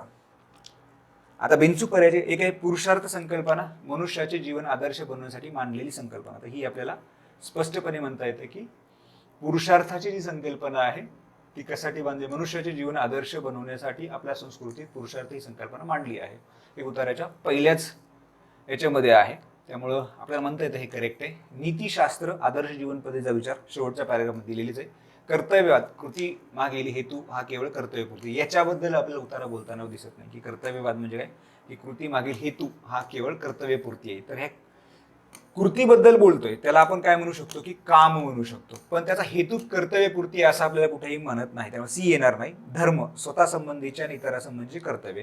तर धर्माची व्याख्या पण जे दिलेली आहे ती पहिल्याच पॅराग्राफमध्ये दिली बघा, की नीट पार पाडावीत असे धर्मात सांगितले. स्वतः संबंधीची नित्य नैमित्तिक कामे व इतरांसंबंधीची कर्तव्ये नीट पार पाडावीत असे धर्मात सांगितलेले आहेत. त्यामुळं हे जे आहे हे करेक्ट आहे, म्हणजे धर्माबद्दलही करेक्ट आहे. त्यामुळे बिनचूक काय आहे, तर सी सोडून बाकीचे सर्व जे आहे ते बिनचूक आहेत. मग सी सोडून म्हणजे काय, पर्याय क्रमांक 1. 35 बघा, पुढील दिलेल्या विधानापैकी कोणत्या विधानांना असत्य विधान म्हणता येणार नाही, म्हणजे सत्य विधान विचारले, म्हणजे बरोबर विधान. नीतिशास्त्रात प्रत्येकाने कसे वागावे, कोणत्या कृती कराव्यात याचे पूर्ण स्वातंत्र्य नसते. तर उतारा म्हणतो की असतं. म्हणजे तुम्ही जर उतारा शेवटचा बघितला इथं बघा, नीतिशास्त्रामध्ये अशा प्रकारचे आदर्श जीवन पद्धतीचा विचार जरी केला जात असला तरी प्रत्येकाला कसे वागावे, कोणत्या कृती कराव्यात याचे पूर्ण स्वातंत्र्य असते. पण इथं काय म्हणतोय की स्वातंत्र्य नसते. त्यामुळे पहिलं विधान कसं आहे, रॉंग आहे, चूक आहे. सेकंड बघा, आपल्या इच्छा, आकांक्षा तसेच कर्तव्य पार पाडणे हे कामाचे लक्षण आहे, जे आत्ताच आपण बघितलं. तर हे जे आहे 35चं बी विधान जे आहे ते करेक्ट आहे. तर कुठलं आहे योग्य, फक्त पर्याय क्रमांक 2 आहे. बघा क्वेश्चन नंबर 36 पासून 40 पर्यंत बघा. क्वेश्चन नंबर 36 ते 40. क्वेश्चन नंबर 36 बघा, उतार्याची मध्यवर्ती संकल्पना कोणती. तर आपण उतार्याची जर मध्यवर्ती संकल्पना बघितली, संतांचं जरी नाव आलेलं असलं तर ती कशाबद्दल बोलतायत, तर शांततेबद्दलच बोलतायत, म्हणजे शांत रसाबद्दलच बोलतायत. त्यामुळं उतार्याची जी संकल्पना आहे, मध्यवर्ती संकल्पना, संतांची ओळख आहे का, नाही. समाधी आहे का, नाही. नाटकातील 9 रसाबद्दल बोलले का, नाही. तर ते कशाबद्दल बोलले, शांती रसाबद्दल. त्यामुळे पर्याय क्रमांक 3 योग्य पर्याय निवडा. समाधी अवस्थेचा अभिनय करणे सोपे आहे. तर याच्याबद्दल नाही बोलत. स्थिरावली वृत्ती पांगुळला प्राण असे शांत रसाचे वर्णन तुकाराम, एकनाथ करतात. एकनाथ नाही, तर उतार्यामध्ये हे वर्णन जे आहे ते वर्णन कोणी केलेले आहे, स्वस्थ समाधी हे वर्णन कोणी केले, स्थिरावली वृत्ती पांगुळला प्राण असे ज्या वर्णनेचे वर्णन तुकाराम महाराजांनी केले, तर ते तुकाराम महाराजांनी केलेलं आहे. त्यामुळं हे जे विधान आहे हेही विधान कसं आहे, चुकीचं आहे. एक तटस्थ व्यक्ती आणि एक आळशी व्यक्ती दोन्ही सारखे दिसतात, या हा फक्त पारखी याच्यातीलच फरक ओळखू शकतो. ही करेक्ट आहे. बघा 38 बघा, आणि हे करेक्ट नाहीये. खालीलपैकी कोणत्या उताराचा उल्लेख आलेला आहे, उतारात कोणाचा उल्लेख आले, संत तुकाराम, संत ज्ञानदेव, संत एकनाथ, ह्या तिघांचेही उतारात उल्लेख आहेत. रोहिदासांचा उल्लेख नाही आलाय, एकनाथांचा इथं आलाय, तुकाराम महाराजांचा आपण इथे बघितलाय, आणि ज्ञानदेवांचा उल्लेख कुठं आलाय, इथे बघा की ज्ञानदेव या ग्रंथ, अनुभव अमृत या ग्रंथात ज्ञानदेव म्हणतात. रोहिदासांचा उल्लेख आपल्याला उतार्यामध्ये कुठेही दिसत नाही. त्यामुळं ड वगळून सगळे यायला पाहिजे. ड वगळून म्हणजे काय? 38चा पर्याय क्रमांक 1 यायला पाहिजे. 39 बघा, कुणाला शास्त्रसंमतीची गरज नाही. तर शास्त्रसंमतीची गरज नाही सिद्ध पुरुषाला. ज्ञानदेव म्हणतात की शास्त्रसंमतीची, इथे बघा की झाली स्वच्छेची विधी, स्वैर झाली समाधी, सिद्ध पुरुषाच्या बाबतीत त्याला जे कर्म करण्याची इच्छा होईल ते विधियुक्तच समजावे, त्याला शास्त्रसंमतीची गरज नाही. तर त्यामुळं शास्त्रसंमतीची कोणाला गरज नाहीये, तर सिद्ध पुरुषाला नाही आपल्याला असं म्हणता येतं. क्वेश्चन नंबर 40 बघा, गटात न बसणारा शब्द ओळखा. शांतरस, स्थिर, समाधी, मौनी, सिद्धी, तटस्थता आणि क्रियाशील. आता हे क्रियाशील जर सोडलं तर बाकी सगळे जे आहेत हे मौन किंवा समाधी किंवा स्थिर, शांतिरस याच्या समानार्थी शब्द असल्यासारखे आहेत. फक्त क्रियाशील जे आहे तो समानार्थी शब्द असल्यासारखा नाही. त्यामुळं हा एक थोडासा वेगळा क्वेश्चन आपण बनवला या टेस्टमध्ये. जसं मी मगात म्हटलं सुरुवात झाली की काही क्वेश्चन जे आहेत थोडेसे आपल्याला वेगळे वाटतील. तर याचं उत्तर काय यायला पाहिजे? 40चं उत्तर आहे पर्याय क्रमांक 2.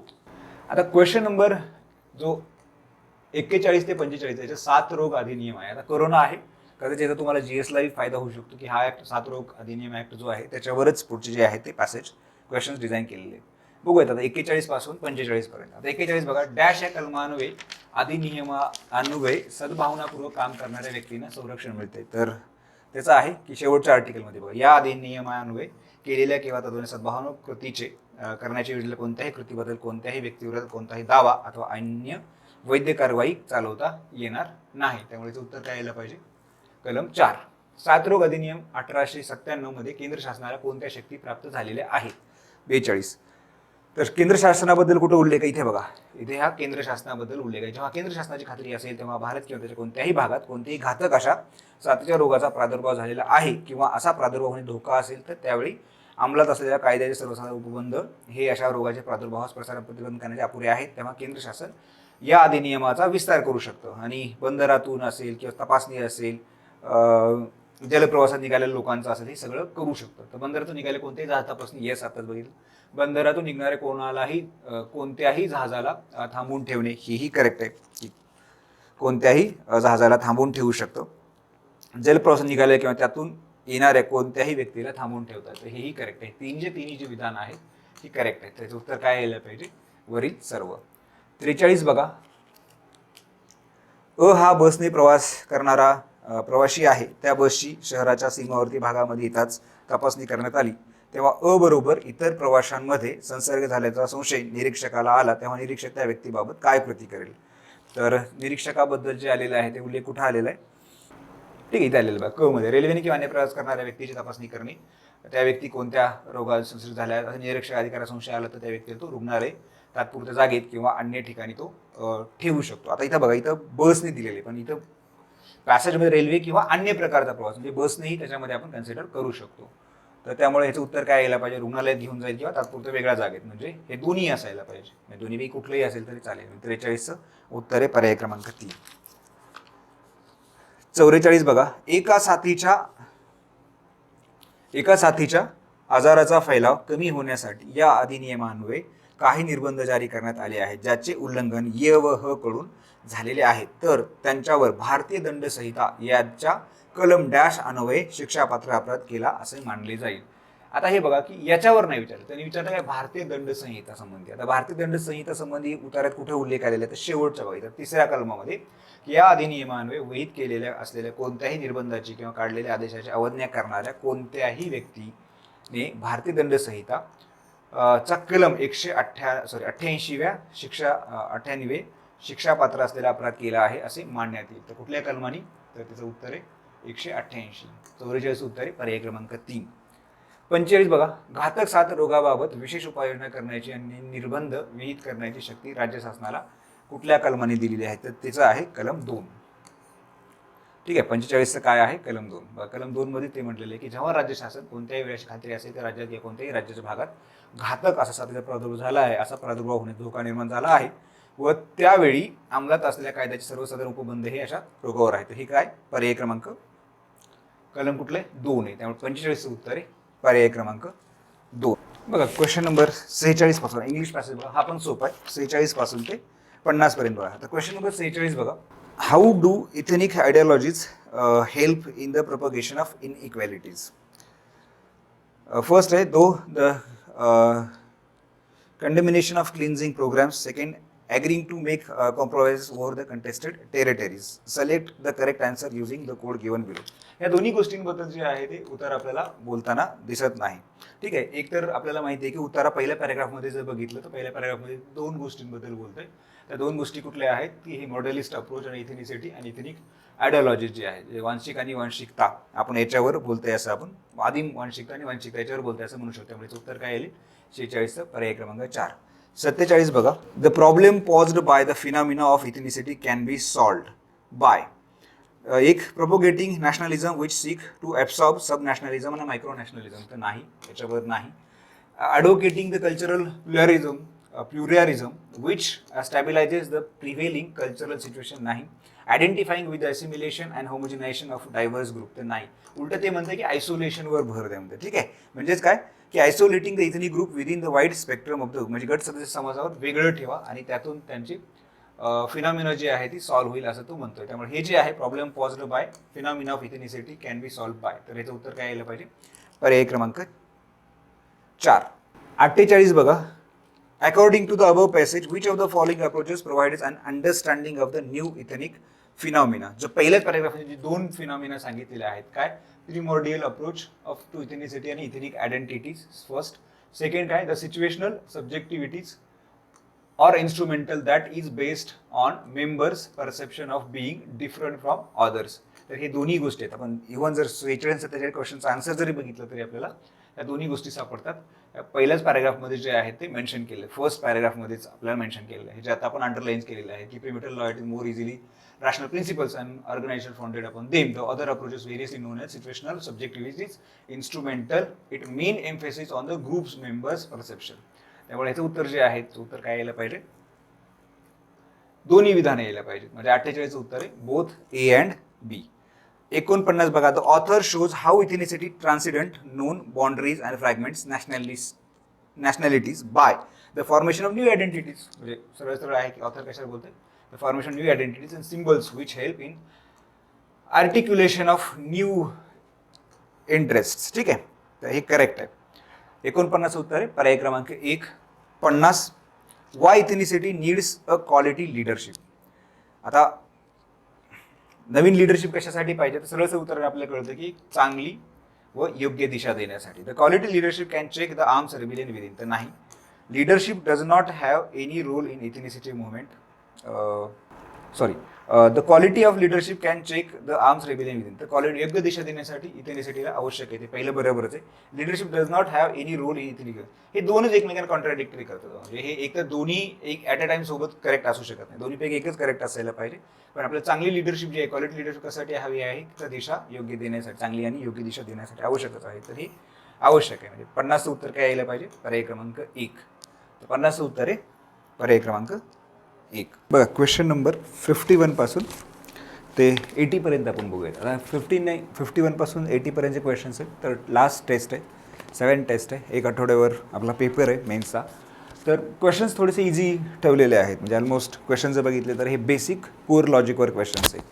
याच्यामध्ये बघा आपल्याला फक्त क्वेश्चन नंबर 51 पासून 80 पर्यंत बघा. आता याच्यामध्ये ॲप्टिट्यूड अँड डिसिजन मेकिंगच्या क्वेश्चन्समध्ये आपण 51 पासून 75 पर्यंत जर क्वेश्चन्स आहेत, तर या टेस्टमध्ये आतापर्यंत झालेल्या सर्व टेस्टमध्ये हे इझी क्वेश्चन्स ठेवलेले आहेत. इझी अंडरस्टँडिंगच्या पॉईंट ऑफ व्ह्यूनी सुद्धा आणि कन्सेप्टच्या पॉईंट ऑफ व्ह्यूनी सुद्धा, म्हणजे तुम्हाला समजायलाही सोपे जावेत आणि जे कॅल्क्युलेशन आहे ते कॅल्क्युलेशन पण कमीत कमी असावं. जर असेल तर बेसिक कोर लॉजिकवर असावं. हार्डली हा एक जर बघितला की फॅक्ट, जजमेंट आणि इन्फरन्स बेस, तर बाकी कुठलाही क्वेश्चन तुम्हाला याच्यामध्ये नवीन पॅटर्न आहे असं काही दिसणार नाही. जे झालेले आहे, जे रिपीट आहे, ज्याच्यामध्ये पॉसिबिलिटी होऊ शकते आणि इझीच क्वेश्चन्स ठेवलेले आहेत. आता क्वेश्चन नंबर 51 बघा, तर हा क्रिटिकल रिझनिंगचा एक नवीन, म्हणजे आतापर्यंत आयोगाने न विचारलेला टाईप आहे. ठीक आहे, जो आपल्या आतापर्यंत टेस्टमधून सुटला होता, जो मला कव्हर करायचा होता की फॅक्ट्स, जजमेंट आणि इन्फरन्स बेस. आता या प्रकारच्या क्वेश्चनमध्ये काय केलं जातं की सरळ तुम्हाला इन्फॉर्मेशन दिली जाते आणि खाली 3 ते 4 वाक्य दिली जातात आणि त्याच्यातून तुम्हाला फॅक्ट कुठली आहे, जजमेंट कुठला आहे आणि इन्फरन्स कुठला आहे असं त्यांनी विचारलं जातं. आता फॅक्ट म्हणजे काय, तर बहुतेक वेळा डेटा असतो, नंबर असतो आणि युनिव्हर्सल ट्रूथ असतं. ठीक आहे, जजमेंट म्हणजे काय, त्यांनी दिलेलं आहे. जर ते फॅक्ट काय असतं, जर ते थेट निरीक्षणाच्या ज्ञात प्रकरणाशी किंवा विद्यमान वास्तवाशी किंवा सत्य असल्याचे ज्ञात असलेल्या एखाद्या गोष्टीशी संबंधित असेल, जी माहिती आहे अशा गोष्टींशी संबंधित असेल. सेकंड आहे, जर ते मत किंवा अंदाज किंवा सामान्य ज्ञान किंवा हेतूची अपेक्षा असेल तर त्याला आपण जजमेंट म्हणतो. इन्फरन्स म्हणजे काय, की जर ते तथ्याच्या ज्ञानाच्या आधारावर एखाद्या गोष्टीबद्दल तार्किक निष्कर्ष काढलेला असेल तर बस याच्यावर आपल्याला हे चेक करायचं आहे. आता मंत्र्याने नक्कीच चुकीची पावले उचललेली आहेत, तर हे फॅक्ट आहे का, नाही, तर आपण काय केलेलं आहे, अंदाज वर्तवलेला आहे. याच्यामध्ये आपल्याला दिसतं की अंदाज म्हणजे हे काय आहे, तर हे जजमेंट आहे. बी काय म्हणतं की अशा परिस्थितीत त्यांच्याकडे इतर अनेक पर्याय आहेत. अनेक पर्याय आहेत म्हणजे याचा अर्थ काय, की हे फॅक्टबद्दल ते बोलतंय. मंत्र्याच्या निर्णयामुळे पंतप्रधानांना लाज वाटली आहे, तर ही पण काय आहे, ही गोष्ट समोरच घडलेली आहे, अंदाज वगैरे नाही तर वाटलेली आहे, म्हणजे हे काय आहे, फॅक्ट आहे. जर त्यांनी सरकारला संकटात टाकली असेल तर मंत्र्यांनी राजीनामा द्यावा. तर हे काय दिसतंय आपल्याला, तर हा इन्फरन्स काढला आहे की ज्ञानावर आधारित एखाद्या गोष्टीवर तार्किक निष्कर्ष काढलेला आहे. तर हे काय असायला पाहिजे, इन्फरन्स असायला पाहिजे. आता बघा की हा आणखी आयोगाने क्वेश्चन विचारलं, या टाईपचं क्वेश्चन विचारलं नाही म्हणून या टेस्टला आपण तो कव्हर केलेला आहे. तर सरळ सरळ डेफिनेशननुसार फक्त आपल्याला चेक करायचं की ती फॅक्ट आहे का, जजमेंट आहे का, इन्फरन्स आहे. तर आपल्याला काय दिसतं, पहिली जजमेंट आहे, दुसरं फॅक्ट आहे, तिसरं फॅक्ट आहे. तर पर्याय क्रमांक 1 यायला पाहिजे. 51चं उत्तर आहे पर्याय क्रमांक 1.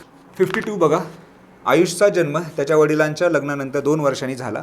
त्याची आई ही वडिलांपेक्षा 5 वर्षांनी लहान आहे, परंतु आयुषपेक्षा 20 वर्षांनी मोठी आहे. आयुषचे वय 10 वर्ष असलेल्या त्याच्या वडिलाचे लग्नाच्या वेळेचे वय काय. आता बघा, आयुष सध्याचं वय किती आहे, 10, आणि त्यांनी सांगितले की आयुषची आई त्यापेक्षा 20 वर्षांनी मोठी आहे. म्हणजे आईचं वय किती असायला पाहिजे, तर 20 अधिक 10 म्हणजे 30 वर्ष असायला पाहिजे. आता परत त्याची आई ही वडिलांपेक्षा 5 वर्षांनी लहान आहे, म्हणजे वडिलांचं वय किती असायला पाहिजे, 35. आता आयुषचं वय जे आहे ते 10 वर्ष आहे, मग त्याच्या वडिलांचं वय जेव्हा आयुषचा जन्म झाला तेव्हा किती असायला पाहिजे, ते 25 असायला पाहिजे. पण आयुष कधी झाला, त्याच्या वडिलांचं लग्न झाल्यानंतर 2 वर्षांनी, म्हणजे लग्नात वडिलांचं वय किती असायला पाहिजे, तर 23 वर्ष असायला पाहिजे. म्हणजे 52चं उत्तर आहे पर्याय क्रमांक 1. क्वेश्चन नंबर 53 बघा, जेव्हा जेव्हा पझल येतं, लक्षात ठेवा, पझल येतं तर आधी क्वेश्चन वाचायचा. म्हणजे विचारले काय, एक्झॅक्टली सगळा डेटा नाही वाचत व्हायचा, विचारले काय बघा, तर कुचिपुडी कोणाद्वारे सादर केली जाते, हा प्रश्न आहे. आता याच्यामध्ये त्यांनी सांगितलेले काय काय आहे बघा, की रोहिणी जी आहे ती पाश्चिमात्य नृत्य करू शकते. तर रोहिणी उत्तर येणार आहे का, रोहिणी येणार नाही. समजा हे रोहिणी आहे, रोहिणी हे पाश्चिमात्य, लक्ष्मी भरतनाट्यम, ठीक आहे, भरतनाट्यम आहे. आशा जी आहे ती कथ्थक इथं करते, आशा कथ्थक दिलेलेच आहे, ठीक आहे. आता जे राहिलेले 3 डान्स आहेत ते 3 डान्स कुठले कुठले राहिलेत, एक राहिले कथकली, दुसरं आहे कुचिपुडी जे आपल्याला विचारलेलेच आहे, आणि तिसरं आहे गरबा. आता बघा यांनी इथं काय दिलेलं आहे की राणी कृती यांना भरतनाट्यम आणि कथकली हे दोन्ही माहीत नाहीत. तर आता राणी आणि कृती ह्या तिन्हीपैकीच असायला पाहिजे, राणी आणि कृती. आणि इथे दिलेलं काय बघा की लक्ष्मी, राणी आणि मधुमती यांना गरबा आणि पाश्चात्य हे दोन्ही आवडत नाही. म्हणजे राणीला काय आवडत नाही बघा, की भरतनाट्यम ही आवडत नाही, कथकली ही आवडत नाही, गरबाही आवडत नाही आणि पाश्चिमात्यही आवडत नाही. मी गरबा नाही, कथकली नाही, तर काय असायला पाहिजे, राणीला कुचिपुडीच आवडायला पाहिजे. म्हणजे ही जरी आपण स्टेटमेंट मिळेल त्याचं उत्तर काय यायला पाहिजे, राणी. तर कुचिपुडी कुणाद्वारे सादर केला जातं, त्याचं उत्तर आहे राणी. आता 54 बघा, खरे खोटेचा आतापर्यंत हा सगळ्यात सोपा प्रश्न आहे. आता प्रश्न काय आहे बघा, रुचिका आणि तिची बहिणी शीलू, कविता, अनुपमा दिवाणखान्यात बास्केटबॉल खेळत असताना यांच्यापैकी एकाच्या हातातून चेंडू निसटला आणि त्यांच्या आईची आवडती फुलदाणी तुटली. त्यांचा मोठा भाऊ उत्तम याने गुन्हेगाराला फुलदाणी तोडताना पाहिले. आवाज ऐकून आई धावत आली आणि हे कोणी केले असं तिने विचारलं. तर रुचिका म्हणली की शिलूंनी केलं. शिलू म्हणाले. अनुपमाने किती केलं. कविता म्हणाली मी ते केलं नाही. अनुपमा म्हणले की शिलू खोटं बोलते. त्यांची आई सत्यासाठी उत्तमकडे वळली. उत्तमने सरळ उत्तर दिले नाही आणि म्हणाला मुलींपैकी एकच खरे बोलत आहे, बाकीचे 3 खोटे बोलत आहे. जर उत्तम नेहमी सत्य बोलतो तर फुलदाणी कोणी तोडली. आता एक जण खरं बोलत आहे आणि बाकी सर्व जे आहेत सर्व खोटं बोलत आहेत असं ते आपल्याला म्हणत आहे. आता खरं कोण बोलतं तर बघा कॉन्ट्राडिक्टरी स्टेटमेंट जे आहे ते हे 2 आहेत. म्हणजे एकाच गोष्टीबद्दल बोलत आहेत की शिलू म्हणते की ते अनुपमाने केलं, अनुपमा म्हणते की ते शिलू खोटं बोलते. म्हणजे याच्या ह्या दोघांपैकी एक खरं बोलत असणार आहे. शिलू आणि अनुपमा याच्यापैकी काय की दोघांपैकी एक खरं बोलत आहे. पण आपल्याला सांगितलं की 3 खोटे बोलत आहेत. 3 खोटे बोलतात म्हणजे बाकीचे राहील दोघं तर 100% खोटं बोलणार आहेत. म्हणजे आता कविता जर म्हणते की ती मी केलं नाही याचा अर्थच ते कवितानी केलं आहे. तर उत्तर काय यायला पाहिजे पर्याय क्रमांक 3. म्हणजे कुणी केलं ते कवितानी केले. 54चं उत्तर आहे पर्याय क्रमांक 3. बघा क्वेश्चन नंबर 55 बघा. बंद पिशवीमध्ये 3 हिरव्या टोप्या व 2 लाल टोपी आहेत. अमर, अकबर, अँथनी सगळे डोळे बंद करतात. पिशवीमधून टोपी घेतात, घालतात, ते बॅग बंद करतात. जेव्हा ते डोळे उघडतात तेव्हा अमर, अकबर, अँथनीकडे पाहतो, परंतु स्वतःच्या टोपीचा रंग सांगू शकत नाही. आता बघा की 3 लोक आहेत. कोणती 3 लोक आहेत? एक आहे अमर आहे, दुसरा आहे अकबर, तिसरा आहे अँथनी. अमर, अकबर आणि अँथनी. त्यांनी काय सांगितलेलं आहे की 3 ज्या आहेत, 3 टोप्या ज्या आहेत त्या कोणत्या कलरच्या आहेत? 3 हिरव्या कलरच्या टोप्या आहेत आणि 2 ज्या आहेत त्या लाल कलरच्या टोप्या आहेत. म्हणजे आपल्याकडे 3 ज्या आहेत त्या ग्रीन टोप्या आहेत आणि 2 ज्या आहेत त्या रेड टोप्या आहेत. आता हे जे कन्फ्यूज झालं याचा अर्थ काय की एकतर अमर आणि अँथनी यांच्या डोक्यावर दोन्हीही ग्रीन असायला पाहिजे दोघांच्या, किंवा एक ग्रीन आणि एक रेड असेल. आता दोन्ही ग्रीन असतील तर याच्या डोक्यावर कदाचित ग्रीन किंवा रेड असणार आहे, तर तो कन्फ्यूज झालेला आहे. त्यामुळे तो गप्प बसलेला आहे. त्यामुळे अकबर आता स्वतःच्या टोपीचा रंग काढण्याचा प्रयत्न करतो. आता अकबरही जेव्हा बघतो तेव्हा पण त्यालाही निश्चित सांगता येत नाही. त्याला निश्चित कधी सांगता येणार नाही? जेव्हा याच्याकडे ग्रीन असेल, जेव्हा याच्याकडे ग्रीन असेल आणि याच्याकडे आपल्याला ग्रीन असेल. कारण याच्याकडे जर ग्रीन असेल तर याच्याकडे ग्रीन जरी असली तरी तो कन्फ्यूज होणार आहे, कारण ग्रीनच्या 3 आहेत, ग्रीन असेल तर रेड असेल. आणि याच्याकडे जर रेड असेल तरी तो कन्फ्यूज असणार आहे की काय आहे काय नाही. म्हणजे अँथनीकडे कुठली टोपी असायला पाहिजे? तर अँथनीकडे टोपी असणार आहे, कारण दुसऱ्या केसमध्ये तो कन्फ्यूज होणार नाही आहे. तर काय असायला पाहिजे? हिरव्या रंगाची टोपी असायला पाहिजे. 55चं उत्तर आहे पर्याय क्रमांक 1. 56 बघा. 40 मीटर लांबीची दोरी 3 वेगवेगळ्या भिन्न लांबीमध्ये विभागली. पहिला भाग दुसऱ्या भागाच्या दुप्पट आहे. समजा 3 भाग त्यांनी केलेले आहेत. समजा हा फर्स्ट पार्ट आहे, टोटल 40 आहे, हा सेकंड पार्ट आहे आणि हा थर्ड आहे. समजा मी दुसरा पार्ट एक्स कन्सिडर केला, म्हणजे पहिला भाग हा दुसऱ्या भागाच्या तिप्पट आहे. तर पहिला भाग किती झाला? 3x झाला. शेवटचा भाग पहिल्या भागापेक्षा 23 मीटर लहान आहे, तर शेवटचा भाग काय झाला? 3x वजा 23. तर यांची ॲडिशन किती येते? तर 40 सांगितली. म्हणजे 3x अधिक x 4x 4 अधिक 3 7x, 7x वजा 23 बरोबर 40.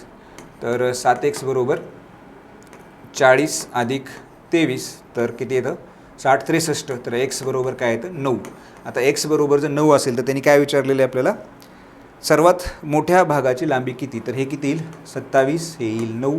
27 वजा 23 राहिलेलं बाकीचं येईल. तर सर्वात मोठी लांबी किती असेल? पर्याय क्रमांक 1 असेल, 27 मीटर. आता बघा हे खूप इंटरेस्टिंग आहे की पुढील दिलेला विसंगत पर्याय त्याने विचारलेला आहे. आता तुम्ही जर बघितलं तर काही पॅटर्न रिपीट होतात. समजा ए इथं आहे तर ए इथं पण आहे, सेम दिसते. आता हे सेम कुठं दिसतंय? आणखी आपल्याला इथे दिसते आयमध्ये. आता बीची डायग्राम आहे ती रिपीट कुठं दिसते? इथे आहे तर हे इथे बी दिसते, पण इथं खाली दिसत नाही आहे बघा. आता सीची डायग्राम जी आहे ती सीची डायग्राम तुम्हाला कुठे दिसते? तर इथे दिसते. आणखी कुठे दिसते? सी तर इथे दिसते. आता डी बघा, डी कुठं दिसतं? इथे दिसतंय, तर डी इथे पण आहे. आता डी इथे कुठं दिसतंय? तर आपल्याला डी इथे दिसतं. ठीक आहे. तर म्हणजे काय की विसंगत जे आहे ते कंटिन्यू काही नाही झालं तर बी नाही झालेलं, म्हणजेच काय जे यायला पाहिजे. 57चं उत्तर आहे पर्याय क्रमांक 3. 58 बघा. एका वर्गात 60 विद्यार्थी आहेत. या विद्यार्थ्यांची प्रत्येकी 15, 20 आणि 25 विद्यार्थ्याची ए बी सी अशा 3 गटात केली. ए बी सी 3 गटात केली. ए आणि सी गट एकत्र करून डी गट करण्यात आला. जर सर्व विद्यार्थ्याचे वजन समान असेल तर खालीपैकी कोणते विधान खोटे आहे? आता बघा यांनी सांगितले की प्रत्येक विद्यार्थी, ही कंडिशन आहे, सर्व विद्यार्थ्याचे वजन समान आहे आणि सर्व विद्यार्थ्याचे वजन जर समान असेल तर तुम्ही ग्रुप 1चा करा, अगर 100चा करा, अगर काहीही करा, त्यांची सरासरी सेमच येणार. सरासरी चेंज होणारच नाही. जर त्यांचे वजन सेम आहे तर तुम्ही 10 लोकांची सरासरी काढा, अगर 100 लोकांची सरासरी काढा, सेमच येणार. 5 लोकांची सरासरी असो, एका व्यक्तीची सरासरी असो, सरासरी ग्रुपिंगवर ठरणारच नाही. आणि त्यांनी विचारलं आपल्याला काय की खोटे आहे. तिन्ही गटाची सरासरी वजन समान. मी आता सांगितलं करेक्ट आहे. ए आणि सीचे एकूण वजन बीच्या एकूण वजनाच्या काय आहे?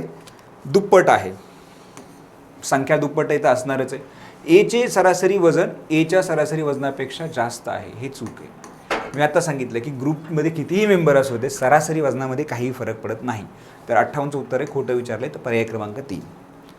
58चं उत्तर आहे पर्याय क्रमांक 3.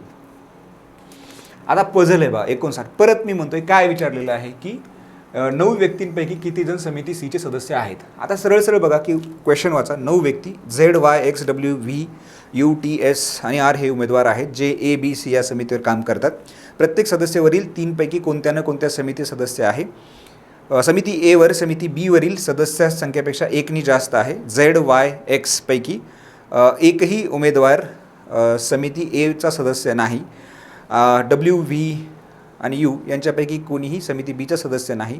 TSR पैकी कोणीही सीचा सदस्य नाही. जर केवळ टी आणि झेड ही व्यक्ती बी समितीवर असतील तर उरलेलीपैकी, आता बघा याच्यामध्ये त्यांनी सांगितलेलं आहे की टी आणि झेड ही 2 व्यक्ती बीवर आहेत. हे केवळ टी आणि झेड बीवर आहेत. म्हणजे समजा टी कॅन्सल आणि झेड हे दोन्ही राहणार नाहीत. आणि इथं त्यांनी सांगितलेलं आहे की एवर समिती बीपेक्षा 1नी जास्त आहे.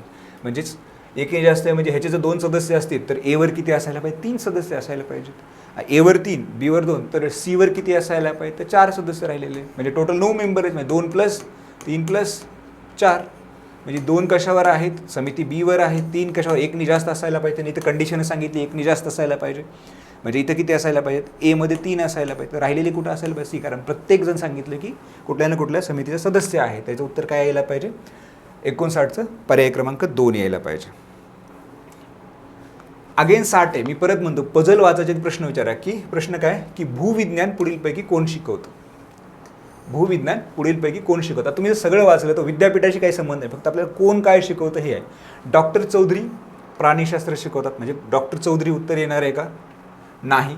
त्यानंतर बघा डॉक्टर नटराजन ते भूविज्ञान किंवा इतिहास शिकवत नाही. डॉक्टर जिहा भौतिकशास्त्र शिकवतात. डॉक्टर जिहा काय शिकवतात, भौतिकशास्त्र. म्हणजे डॉक्टर जिहा उत्तर आपलं येणार नाही. पण आता आपल्याला भूविज्ञान कोण शिकवतो विचारले तर डॉक्टर नटराजन भूविज्ञान शिकवत नाहीत असं म्हणतो. म्हणजे डॉक्टर नटराजन पण येणार नाही. त्यानंतर बघा जोशी दिल्ली विद्यापीठात इतिहास शिकवतात. म्हणजे जोशी पण येणार नाही. म्हणजे उत्तर काय पाहिजे, डॉक्टर दावरच पाहिजे. नाहीतर क्वेश्चन कॅन्सल व्हायला पाहिजे. पण याचं उत्तर काय येतं, डॉक्टर दावर. 60चं उत्तर आहे पर्याय क्रमांक 3. 61 बघा अगेन टेस्ट नंबर 6 मध्ये पण हा क्वेश्चन होता आणि तोच क्वेश्चन मी थोडंसं रिपीट ठेवलेला आहे या टेस्टमध्ये. आता क्वेश्चन, एका पक्षाचे डोकेची लांबी 9 सेंटीमीटर आहे. शेपटाची लांबी ही त्याच्या डोक्याची लांबी प्लस शरीराची लांबीच्या अर्धी यांच्या बेरजे इतके आहे. शरीराची लांबी ही त्याच्या, आता समजा मी शरीराची लांबी एक्स कन्सिडर करूयात आपण. शरीराची लांबी मी कन्सिडर करतो, ठीक आहे. समजा आपण एक्स कन्सिडर करूयात. तर शरीराची लांबी त्या डोक्याची, समजा शरीराची लांबी एक्स आहे. त्याच्या डोक्याची लांबी किती दिली आहे, 9 दिलेली आहे. व शेपटाच्या लांबीच्या बेरजे इतकं आहे. समजा आता शेपटाची लांबीच्या बेरजे इतकं आहे. शेपटाची लांबी समजा आपल्याला माहीत नाही, तर कदाचित आपण शेपटाची लांबी एक्स कन्सिडर करूया, ठीक आहे. आणि ही झाली शरीराची लांबी. शरीराची लांबी आता ते काय म्हणते बघा, शेपटाची लांबी ही त्याच्या डोक्याची लांबी. आता शेपटाची लांबी किती आली, आपण आत्ताच बघितलं 9 + x. त्याच्या डोक्याची लांबी किती आहे, 9. आणि त्याच्या शरीराच्या लांबीची अर्धी आहे. शरीराची लांबी किती आहे, तर x + 9. हे जर सॉल्व केलं तर काय येतं, 2नी आपण इकडे मल्टिप्लाय केलं. हे 18 + x + 9 अपॉन 2. हे 2 इकडे मल्टिप्लाय करा तर काय येणार आहे, 9 × 2 = 18 + 2x बरोबर 18 + x + 9. तर हे 18 कॅन्सल होतील तर x बरोबर काय येईल, 9 येईल. आता हे x काय आहे, तर x जे आहे ती आपण काय कन्सिडर केलेलं आहे, x तर शेपटाची लांबी आपण x कन्सिडर केलेली आहे. तर x बरोबर शेपटाची लांबी, शरीराची लांबी किती आली, तर 9 + 9 18 आणि डोक्याची लांबी किती आहे, तर 9 आहे. तर म्हणजे याची ॲडिशन जर केली काय, तर 9 × 9 = 18, 18 × 2 = 36. तर उत्तर काय यायला पाहिजे, 61चं 36 यायला पाहिजे. पर्याय क्रमांक 1. 61चं उत्तर आहे पर्याय क्रमांक 1. आता 62 बघा, अगेन फक्त दिसायला प्रॉब्लेम थोडासा भयानक दिसतोय, पण असं काही नाही आहे. हा परत बघा, हा लसावीचाच क्वेश्चन आहे. लसावी लास्ट टेस्टला पण आपण एक लसावीचा क्वेश्चन ठेवला होता. या टेस्टलाही आपल्याला तुम्हाला लसावीचा दिला. 4 व्यक्ती पुढील दिलेल्या 4 एकसमान वर्तुळाकार मार्गावर दुपारी 12 वाजता एका ठिकाणाहून फेऱ्या मारायला सुरुवात करतात. एकाच वेळी 6 km/h एकाचा वेग 6 km/h, दुसऱ्याचा वेग 9 km/h, तिसऱ्याचा वेग 12 km आणि चौथ्याचा वेग 15 km. ते तोपर्यंत फिरणे चालू ठेवतात जोपर्यंत ते चौथ्या वेळेला एकत्रित येतील. आता एकत्रित येण्यासाठी आपण काय करायचं, आपण टाईम काढूयात. समजा प्रत्येकाचा, आणि त्यांनी दिलेला आहे की याचा वर्तुळाचा परिघ जो आहे तो 1/3 किलोमीटर आहे. आता समजा पहिल्याला जो वेळ लागलेला असेल, समजा फर्स्ट वाल्याला जो वेळ लागलेला आहे तो अंतर किती आहे, समजा किलोमीटर 1/3 आणि वेग किती आहे 6, म्हणजे 1/18 तास लागला असेल. पहिल्याला जर आपण बघितलं तर परीघ किती आहे, म्हणजे पूर्ण हा परीघ पूर्ण करण्यासाठी 1/3 किलोमीटर, तो 6 किलोमीटरने जातो. तर त्याला लागलेला वेळ किती असेल, 1/18 असेल. दुसऱ्याला किती लागला असेल, तो अंतर तर तेवढंच आहे, पण वेग काय झालेला आहे, 9 झालेला आहे. अपॉन 9 वेळ लागलेला किती, 1/27 तास, 1/27 तास. त्यानंतर तिसऱ्याला जो लागलेला वेळ असेल थर्ड, त्या थर्डसाठी किती, अंतर तेवढंच आहे पण वेग किती आहे, 12 आहे. तर किती होतं, 12×36 तास. आणि चौथा जो आहे तो चौथ्याला किती आहे, त्याचा वेग आहे 15, तर त्याला लागलेला वेळ असेल 1/45 तास एक चक्कर मारण्यासाठी. आता हे चौघं फर्स्ट टाईम एकत्र कधी येतील, तर या वेळेचा जो लसावी असेल तो लसावी त्यांचा फर्स्ट टाईम भेटण्याचा असेल. आता याचा लसावी जो आहे, याचा लसावी काय असतो, 1/18, 1/27 आणि 1/36 आणि 1/45. याचा लसावी किती येतो, याचा लसावी यायला पाहिजे 1/9. आता 1/9 तासांनी ती भेटतील फर्स्ट टाईम इथं फर्स्ट टाईम 1/9, सेकंड टाईम आणखी 1/9 टायमिंग, थर्ड टाईम 1/9 आणि जे फोर्थ टाईम जेव्हा ते थांबतील त्यावेळेस ते 1/9. म्हणजे टोटल किती वेळाने ते थांबतील, तर 4/9 वेळाने. म्हणजे काय यायला पाहिजे, पर्याय क्रमांक 2. 62चं उत्तर आहे पर्याय क्रमांक 2. आता बघा, सिंपल हा लसावीचा क्वेश्चन आहे, फक्त तुम्हाला टाईम काढायचा होता आणि त्या टाईमचा तुम्हाला लसावी काढायचा होता. टाईम आपण कसं कॅल्क्युलेट केला, डिस्टन्स अपॉन वेलॉसिटीने. 62चं उत्तर आहे पर्याय क्रमांक 2. 63 परत काय बघा की सिलॉजिझमचं आहे. सर्व पुस्तके वह्या आहेत. समजा हे पुस्तके, हे वह्या आहेत, ठीक आहे. याला मी हे पुस्तके आणि या वह्या आहेत. सर्व पेन्सिल हे पेन आहेत आणि कोणतेही पुस्तक हे पेन नाही. सर्व पेन्सिल्स पेन आहेत. समजा हे पेन्सिल आहे, सर्व पेन्सिल हे पेन आहेत आणि कोणतेही पुस्तक हे पेन नाहीत, या कंडिशनमध्ये पण आहे. आता पहिलं बघ, काही वह्या पेन आहेत, हे सांगता येतं का, हे नाही सांगता येत की काही वह्या पेन आहेत. हे आकृती बघून आहे. काही पेन्सिल हे पुस्तक आहेत. आता इथं मध्ये कोणतेही पुस्तक पेन नाही, सर्व पेन्सिल पेन आहेत. तर काही पेन्सिल पुस्तक आहेत हेही आपल्याला म्हणता येत नाही. कोणतीही पेन्सिल हे पुस्तक नाही, कोणतीही पेन्सिल हे पुस्तक नाही, तर हे आपल्याला निश्चित म्हणता येतं, ठीक आहे. कोणतेही पेन्सिल जी आहे ती पुस्तक नाही. का, तर कोणतेही पुस्तक पेनच नसेल तर ते पेन्सिल असण्याचा काही प्रश्नच येत नाही. त्यामुळे उत्तर काय येतं, 63चं उत्तर आहे पर्याय क्रमांक 3. 63 पर्याय क्रमांक 3. आता 64मध्ये बघा की हा जनरलाइज आहे. पुढील दिलेल्या आकृतीमध्ये संपूर्ण घन बनविण्यासाठी आणखी किती छोटे छोटे घन आवश्यक आहेत असं त्यांनी विचारलेलं आहे. आता इथं जर बघितलं तर हे 1 2 3 4 5 1 2 3 4, ठीक आहे. तर हे जर आपण बघितलं तर इथून पुढे जे शिल्लक राहिले या लाईनला, तर या लाईनला किती आहेत, हे 1 2 3 4, इथं 4 आहे आणि 1 2 3, म्हणजे या लाईनला 4 × 3 म्हणजे 12 क्यूब्स या लाईनला लागतील. आता या लाईनला जर तुम्ही कन्सिडर केलं, इथं किती आहेत 1 2 3 1 2, म्हणजे इथे किती लागतील, तर 3 × 2 एक्स्ट्रा लागतील, म्हणजे हे 6 लागतील. इथे किती आहेत, इथे 2च क्यूब पाहिजेत, म्हणजे 1 × 2 म्हणजेच काय 2, म्हणजे किती टोटल लागायला पाहिजेत, 12 6 आणि 2 म्हणजे 20 लागायला पाहिजेत. तर उत्तर काय यायला पाहिजे, पर्याय क्रमांक 2. 64चं उत्तर आहे पर्याय क्रमांक 2. बघा क्वेश्चन नंबर 65 बघा. मागील 5 शैक्षणिक वर्षातील शाळेतील मुलामुलींचे गुणोत्तर खालील आलेखामध्ये दिले आहे. जर 16-17 मधील मुलींची संख्या ही 17-18तल्या मुलींच्या संख्येची निम्मी असेल, तर 17-18 मधील मुलांचे 16-17शी असणारे गुणोत्तर काढा. आता बघा त्यांनी दिले काय, तर हे जे गुणोत्तर दिले हे बॉईज टू गर्ल्स आहे. समजा आपण कन्सिडर करूयात की 16-17चे समजा मुलांची संख्या B1 आहे आणि मुलींची संख्या समजा G1 आहे. ती दिली आहे. रेशो किती दिला आहे, ग्राफ बघितला तर 1. आणि सेकंड जे आहे 17-18चा दिलेला आहे की समजा याला आपण B2 कन्सिडर करूयात आणि याला G2 कन्सिडर करूयात, तर याचा रेशो दिला आहे 1.4. आता त्याने आणखी एक गोष्ट दिली आहे की 17-18ची निम्मी आहे, कोणाची, 16-17ची. म्हणजेच आपल्याला काय म्हणता येईल की G2 मुलींचा G2/G1 बरोबर 2 असा आपल्याला रेशो त्यांनी दिलेल्या ह्याच्यावरून आपल्याला निश्चित म्हणता येतो, ठीक आहे, की G2/G1 = 2. आता आपल्याला त्यांनी बॉईजचा रेशो विचारलेला आहे. समजा या दोन्हींचा जर आपण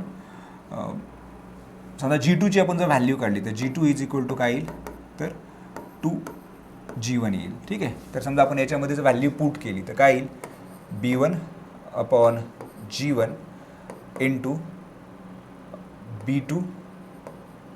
समजा आपण याला जर G2 अपॉन B2 केलं, G2 upon B2 is equal to 1 upon 1.4 असं जर केलं, ठीक आहे. याला मी काय केलं, उलटं लिहिलं, ठीक आहे. त्याचा रेसिप्रोकल घेतला तर काय येणार आहे बघा. समजा मी G2ची व्हॅल्यू आपण इथं पुट करून देऊ की 2 इंटू G1. 2 इंटू G1 जर हे काय होईल, कॅन्सल होईल. म्हणजेच काय, B1 upon B2 is equal to, म्हणजे हे 2B1 upon B2 is equal to 1 upon 1.4. समजा 2 इकडे मल्टिप्लाय करा.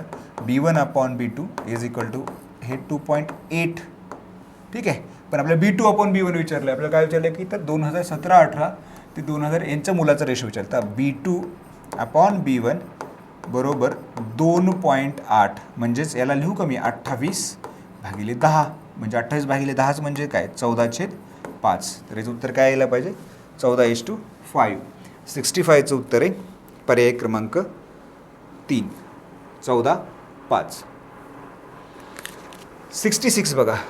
आता हा पण लॉजिक बेस आहे, सोपा आहे. आता लक्षात ठेवा, या टेस्टमध्ये माझ्या दृष्टीने फक्त द मोस्ट डिफिकल्ट क्वेश्चन किंवा कॅल्क्युलेशन आवश्यक असलेला क्वेश्चन आहे तर हाच ग्राफ बेस आहे. लास्ट इयरला पण आपण बघितलं की आयोगाच्या पेपरमध्ये ग्राफ बेस जो आहे तो क्वेश्चन्स त्यांनी विचारलेला आहे. 66 बघा. तुमच्यासमोर एकसारखे 3 बॉक्स आहेत. एकामध्ये केवळ सफरचंद आहे, एकात केवळ संत्री आहे आणि एकामध्ये दोन्ही आहे. बॉक्सवर चुकीचे लेबल लावले आहे. समजा 3 बॉक्स आहेत, ठीक आहे. आणि त्याच्यामध्ये एकामध्ये ॲपल आहे, याच्यामध्ये ऑरेंज आहे आणि ॲपल प्लस ऑरेंज आहे असं त्यांनी सांगितलं आहे. आणि त्याच्यावर त्या फळाचं लेबल येणार नाही याची त्यांनी काळजी घेतलेली आहे. एकामध्ये आहे बॉक्सवर चुकीचे लेबल लावले आहे, जेणेकरून कोणतेही लेबल ते लेबल असलेल्या बॉक्समधील वास्तविक सामुग्री नाही. फक्त एक बॉक्स उघडून बॉक्समध्ये न पाहता तुम्ही फळाचा एक तुकडा बाहेर काढता व फळ बघून तुम्हाला लगेच सर्व खोक्यावर लेबल योग्य लावायचे असतील तर तो घेतलेला फळाचा तुकडा कोणत्या बॉक्सवर मधील असायला हवा. आता बघा की समजा ॲपलचं तुम्ही जर समजा स्टिकर घेतलं आणि समजा याच्यावर लावलं तर तुम्हाला ऑरेंज जे आहे त्याच्यावर नाही लावता येणार. तर तुम्हाला ऑरेंजचं लेबल याच्यावर लावावं लागेल आणि याचं जे लेबल आहे तुम्हाला याच्यावरच लावावं लागेल, किंवा याचं याच्यावर लावा, याचं याच्यावर लावा. या केसमध्येच आहे. आता कुठला तुकडा निघाला तर तुम्हाला 100% सांगता येईल. समजा तुम्हाला जर समजा हे ॲपल प्लस ऑरेंज याचं लेबल असलेलं जर तुम्ही ओपन केलं, ठीक आहे, याचं लेबल असलेलं जर ओपन केलं आणि त्याच्यात जर ॲपल आलेला असेल, त्याच्यामध्ये जर ॲपल आलेला असेल किंवा तुम्हाला ॲपल जर मिळाला, कारण तुम्ही जर हे जो ओपन केलं तर तुम्हाला काय कळेल की त्याच्यामध्ये ॲपल आहे, ठीक आहे. म्हणजे ॲपल ज्याला लावलेला आहे, ॲपल ज्याला लावलेला आहे त्याच्यामध्ये ऑरेंज असायला पाहिजे. आणि कारण का तर तुम्ही म्हणाल की ॲपल प्लस ऑरेंज का नाही आहे, कारण मग ऑरेंजला काय लावणार असा प्रश्न होतो. जर तुम्ही हे याला लावलं तर याला काय राहत नाही. त्यामुळं ते 100% काय असायला पाहिजे, ॲपलचं कुठं लावलं गेलं पाहिजे, ऑरेंजला लावलं गेलं पाहिजे. आणि ऑरेंज कुठं लावलं गेलं पाहिजे, याला लावलं गेलं पाहिजे, ठीक आहे. तर याचं उत्तर काय येतं तर ते त्याच्यावर सफरचंद आणि संत्री असं लेबल आहे, ते जो ओपन केलं तर आपल्याला सगळं लक्षात येतं. त्यामुळे 66चं उत्तर आहे पर्याय क्रमांक 3. आता 67 बघा. पुढील महिन्याची यादी व त्यासंबंधी दिलेला कोड आहे. या तारखाच्या आधारावर पुढील विचारलेला प्रश्न उत्तर द्या. आता सरळ आहे की याच्यावर यांनी कोड बनवलेला आहे. तो कोड काय आहे. आता बघा, हे जर पहिलं जो अंक आहे तो सरळ याचे काय लेटर्सचे नंबर आहे. 1 2 3 4 5 6 7. 7 आहे. 1 2 3 4 5 6 7 8. इथं 8 आहे. 1 2 3 4 5. इथं 5 आहे. 1 2 3 4 5. तर इथं 5 आहे. म्हणजे ऑगस्टमध्ये किती लेटर्स आहेत, 1 2 3 4 5 6. तर सुरुवात 6नी व्हायला पाहिजे, तर इथे एकही नाही, ठीक आहे. म्हणजे याचं उत्तर हे यायला पाहिजे. आणखी डिटेल जायचं असेल तर हे सेकंड जो नंबर आहे ठीक आहे 1. तर हा 1 काय आहे तर 1 हा कॅलेंडरमधला जो महिना आहे त्याचा ॲक्च्युअल नंबर आहे. तर जानेवारी 1ला येतो, सेकंड आहे फेब्रुवारी 2ला येतो, मार्च 3ला येतो आणि एप्रिल 4ला येतो. आणि जो लास्ट आहे तो लास्ट जो फर्स्ट लेटर आहे त्याचं अल्फाबेट्समधलं स्थान आहे. जे 10व्या नंबरला येतो, F 6व्या नंबरला येतो, M जो आहे तो 13व्या नंबरला येतो आणि A जो आहे तो अगेन 1 नंबरला येतो. तर हे जरी गेलं तर आपलं उत्तर काय येतं. हे जरी नाही माहीत असलं तर जरी आपल्याला हे कळलं की बाबा हे फर्स्ट अंक कसा डिराईव्ह झालेला आहे, तरीही आपल्याला ते लक्षात येतं. तर याचं उत्तर काय यायला पाहिजे? पर्याय क्रमांक 1. बाकीचं पुढचं लॉजिक जरी नाही लक्षात आलं तरी डायरेक्ट उत्तर येतं. असं कुठेही तुम्हाला कन्फ्यूज करण्यासाठी पहिलं 6 सुरुवात केलेली नाही आहे. 67चं उत्तर आहे पर्याय क्रमांक 1. बघा क्वेश्चन नंबर 68 बघा. आलोकला मिठाईची एक पिशवी देण्यात आली व त्याने परवा त्याच्यातील 1/3 मिठाई खाल्ली. काल राहिलेल्यातील 1/3 मिठाई खाल्ली व आज राहिलेली 1/3 मिठाई खाल्ली, तर त्याच्याकडे शिल्लक किती राहते? तर 8 मिठाई शिल्लक राहिल्या. ठीक आहे. आता बघा समजा त्याच्याकडे आपण एक्स मिठाई होत्या असं कन्सिडर करूयात आणि पहिल्या दिवशी त्यांनी खाल्ली 1/3 खाल्ली, तर शिल्लक किती राहिल्या? 2/3 राहिल्या. ठीक आहे. हे फर्स्ट डे म्हणजे परवा. आता काल याच्यातली 1/3 खाल्ली, म्हणजे समजा आपण यातून मायनस जर केलं की 1/3 याच्यातलं 1/3 मायनस म्हणजे किती येईल की 2/9x येईल. 2/9x येईल. आता लसावी 9 आला तर 3 2 6 6 म्हणजेच काय 4/9x असेल. आता याच्या 1/3 म्हणजेच काय 4/27.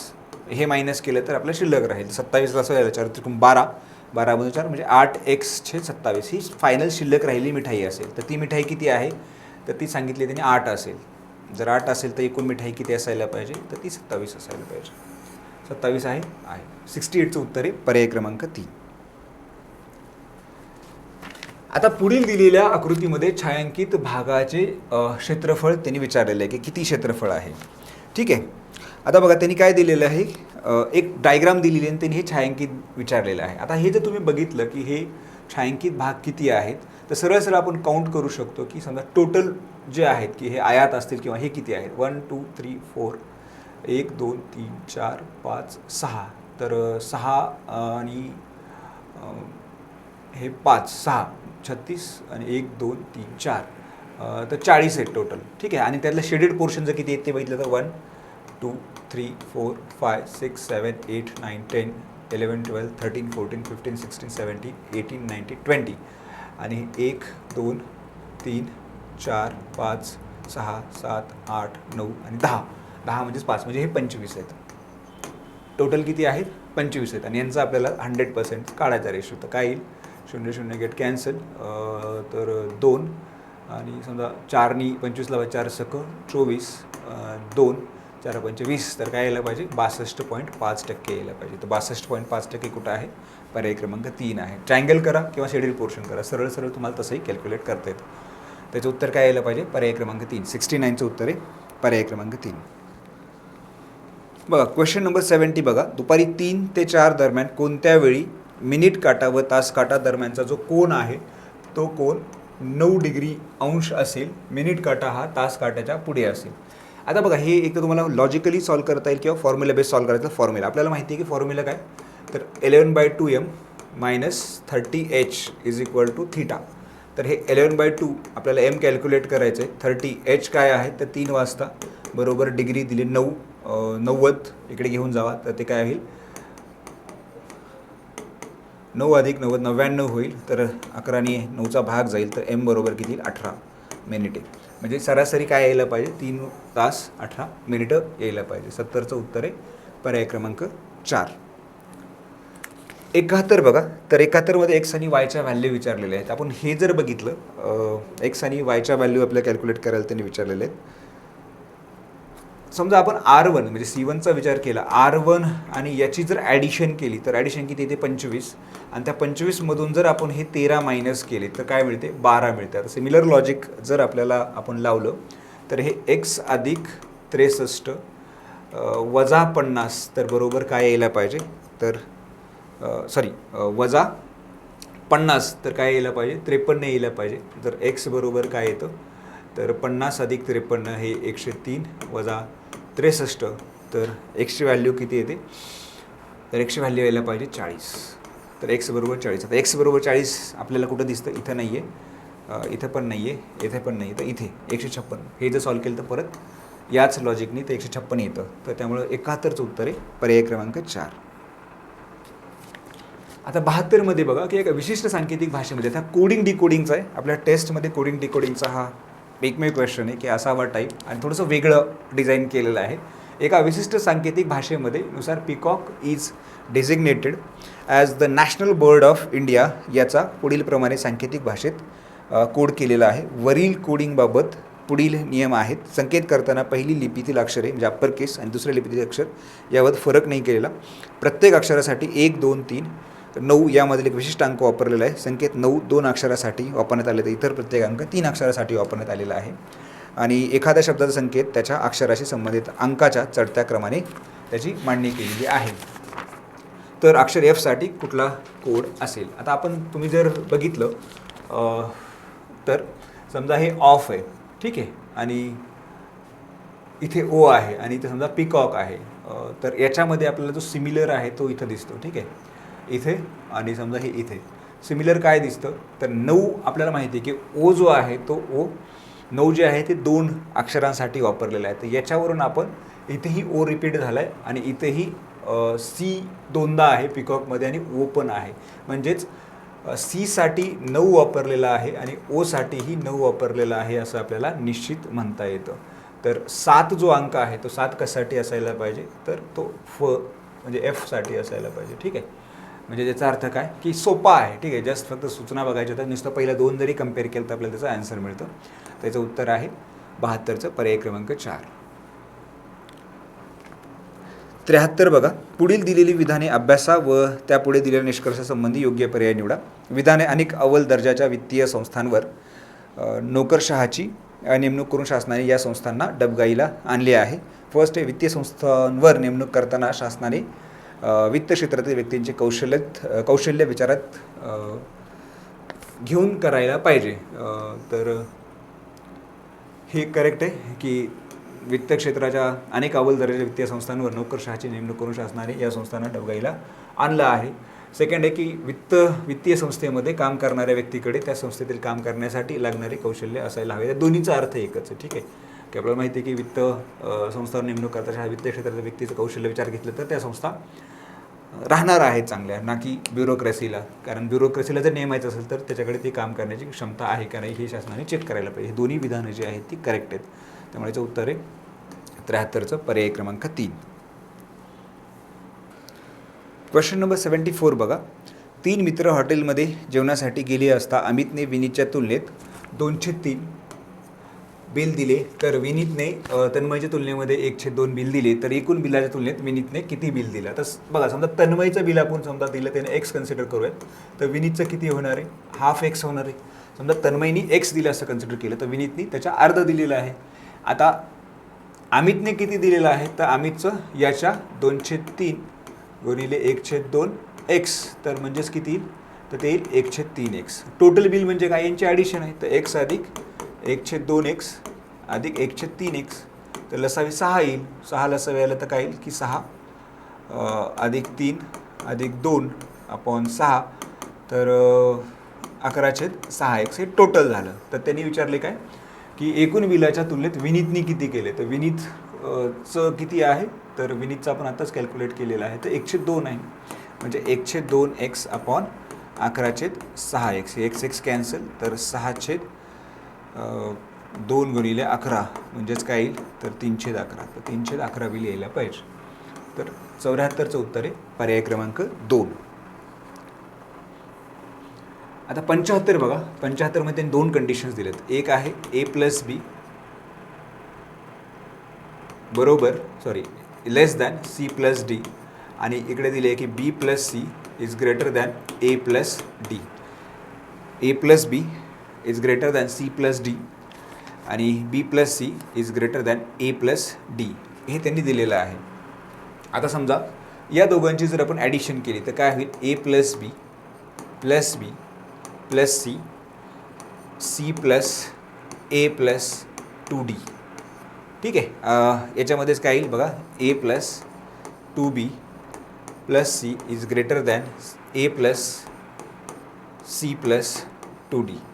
म्हणजेच याचा अर्थ काय की 2B is greater than 2D म्हणजेच काय तर B is greater than D.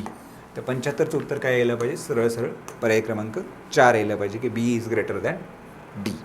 आता बघा 76 पासूनचे जे केस आहेत 76 ते 80 ह्या केस स्टडीज आहेत. जातीय संघर्षाचा इतिहास असलेल्या जिल्ह्यात तुमची पोलीस अधीक्षक म्हणून नियुक्ती झाली आहे. तुमचा विवाह एका विशिष्ट अल्पसंख्याक समाजातील महिलेशी झाला आहे, ज्याची जिल्ह्यात उपस्थिती लक्षणीय आहे. तुमचा धर्म आणि जातीचा विचार न करता सर्वांशी सौहार्दाचे संबंध आहेत. तुमची पत्नीच्या अल्पसंख्याक समुदायाशी संबंधित आहे अशा व्यापारी आणि धार्मिक प्रमुखांशी अत्यंत घनिष्ठ संबंध असल्याचा तुमच्यावर अन्यायकारक आरोप आहे. पूर्वी हा समाज जिल्ह्यातील जाती संघर्षाचा भाग होता. उपलब्ध आकडेवारीनुसार या अल्पसंख्याक समुदायातील लोकांचा भूतकाळात बहुसंख्य समुदायाच्या तुलनेत त्यांच्यातील संघर्षामध्ये अधिक मृत्यू झाले आहेत. बहुसंख्य धार्मिक समुदायाचे प्रतिनिधित्व करणाऱ्या एका मोठ्या संस्थेशी संलग्न असलेल्या व्यक्तीच्या मालकीची जिल्ह्यातील इलेक्ट्रॉनिक आणि प्रिंट मीडिया तुमच्यावर पक्षपात, घराणेशाही आणि अल्पसंख्याक समाजातील गुन्हेगाराकडून केलेल्या गुन्ह्याबाबत उदासीनतेचा आरोप करणारे लेख लिहित आहेत. काही लेखांमध्ये तुमच्यावर टीकाही करण्यात आली आहे की काही संवेदनशील तपासामध्ये तुमची पत्नी तुमच्या निर्णयावर प्रभाव टाकत आहे. बहुसंख्य समाजाचे प्रतिनिधित्व करणाऱ्या संघटनांनाही तुमच्या विरोधात निदर्शने केली आहेत. अशा परिस्थितीमध्ये तुम्ही काय कराल? ठीक आहे. फर्स्ट आहे, इलेक्ट्रॉनिक आणि प्रिंट माध्यमातून तुमच्यावर होणाऱ्या सर्व गंभीर आरोपासाठी तो सार्वजनिकपणे त्यांच्या आजूबाजूला असणाऱ्या संशयाचा धूर बाजूला करावा लागेल. पुराव्याद्वारे सिद्ध न झालेल्या बातम्यांसाठी तुम्ही त्या संस्थेवर व त्यांच्यावर मानहानीचा खटला दाखल करण्याचा इशारा द्याल. ठीक आहे, म्हणजे आपण कन्सिडर करूयात. ठीक आहे. सेकंड बघूयात.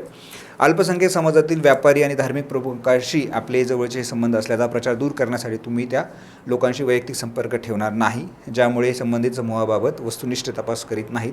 हा आरोप निराधार होईल. ठीक आहे. तर तुम्ही संबंध नाही ठेवणार आहेत किंवा कोणाशी संबंध ठेवलेत निराधार होईल. हा पण ऑप्शन थोडं तितकासा नाही व्यवस्थित वाटत आहे. पुढे बघा. निदर्शक लोकांकडून तुम्ही त्यांच्या आक्षेपांची लेखी नोंद घेऊन त्यावर तुमचा जबाब उच्च अधिकाऱ्यांना द्याल व त्यांच्या संमतीने तुम्ही इथून बदली दुसऱ्या जिल्ह्यात करावी. हे 100% येणार नाही. ठीक आहे. म्हणजे हे जे आहे की हे तुम्हाला पळता येणार नाही. जर हे जर त्याला सोल्युशन असतं तर तुम्हाला ही केस दिलीच नसती. तर तुम्हाला ह्या केसला सोल्युशन द्यायचं की असे तुमच्याबद्दलचे आरोप्स आहेत आणि त्या आरोपावर तुम्हाला काम करायचं आहे की तुम्ही एक प्रामाणिक अधिकारी आहात. त्यामुळे तुमच्या कृतीमधून प्रामाणिकपणा, तटस्थता, व्यावसायिकता आणि कृतीमध्ये पारदर्शकता आणण्याचा प्रयत्न कराल, ज्यामुळे तुमची विश्वासार्हता. तर हेच तुम्हाला आणावं लागेल. ठीक आहे. की फर्स्ट थिंग जी आहे ती फर्स्ट थिंग काय आहे की तुम्ही एक प्रामाणिक अधिकारी आहात आणि तुमच्या कृतीमध्ये प्रामाणिकपणा, तटस्थता आणि व्यावसायिकता, पारदर्शकता आणण्याचा तुम्हाला प्रयत्न करावा लागेल. हे तुम्हाला आरोप केले जात आहेत आणि त्याच्यासाठी त्यांनी काही तथ्य जरी देत असले तर तुम्हाला त्याला इग्नोर करावं लागेल आणि तुम्हाला पूर्णपणे जे आहे ते विश्वासार्हता वाढवण्यासाठी म्हणजे तुमच्या कामामध्ये तटस्थता दिसायला पाहिजे, प्रामाणिकपणा दिसायला पाहिजे आणि व्यावसायिकताही दिसायला पाहिजे. त्याच्यासाठी तुम्हाला काम करणं आवश्यक आहे. त्यामुळे हे येणार नाही. एक तर तुम्ही फर्स्ट प्रेफरन्स याला द्यायला पाहिजे, सेकंड प्रेफरन्स जे आहे हा आणि हा थर्ड असायला पाहिजे. म्हणजे जर आयोगाने मार्क दिले तर याला कदाचित 2.5 असतील, याला 2 असतील आणि याला 1.5 असतील, याला 0 मार्क्स असतील. 76 उत्तर आहे पर्याय क्रमांक 4. 77 बघा. तुमचा मित्र तुमच्याबरोबर राहतो आणि तुमच्यासोबतच नागरी सेवा परीक्षेची तयारी करत आहे. तो अत्यंत गरीब कुटुंबातील आहे.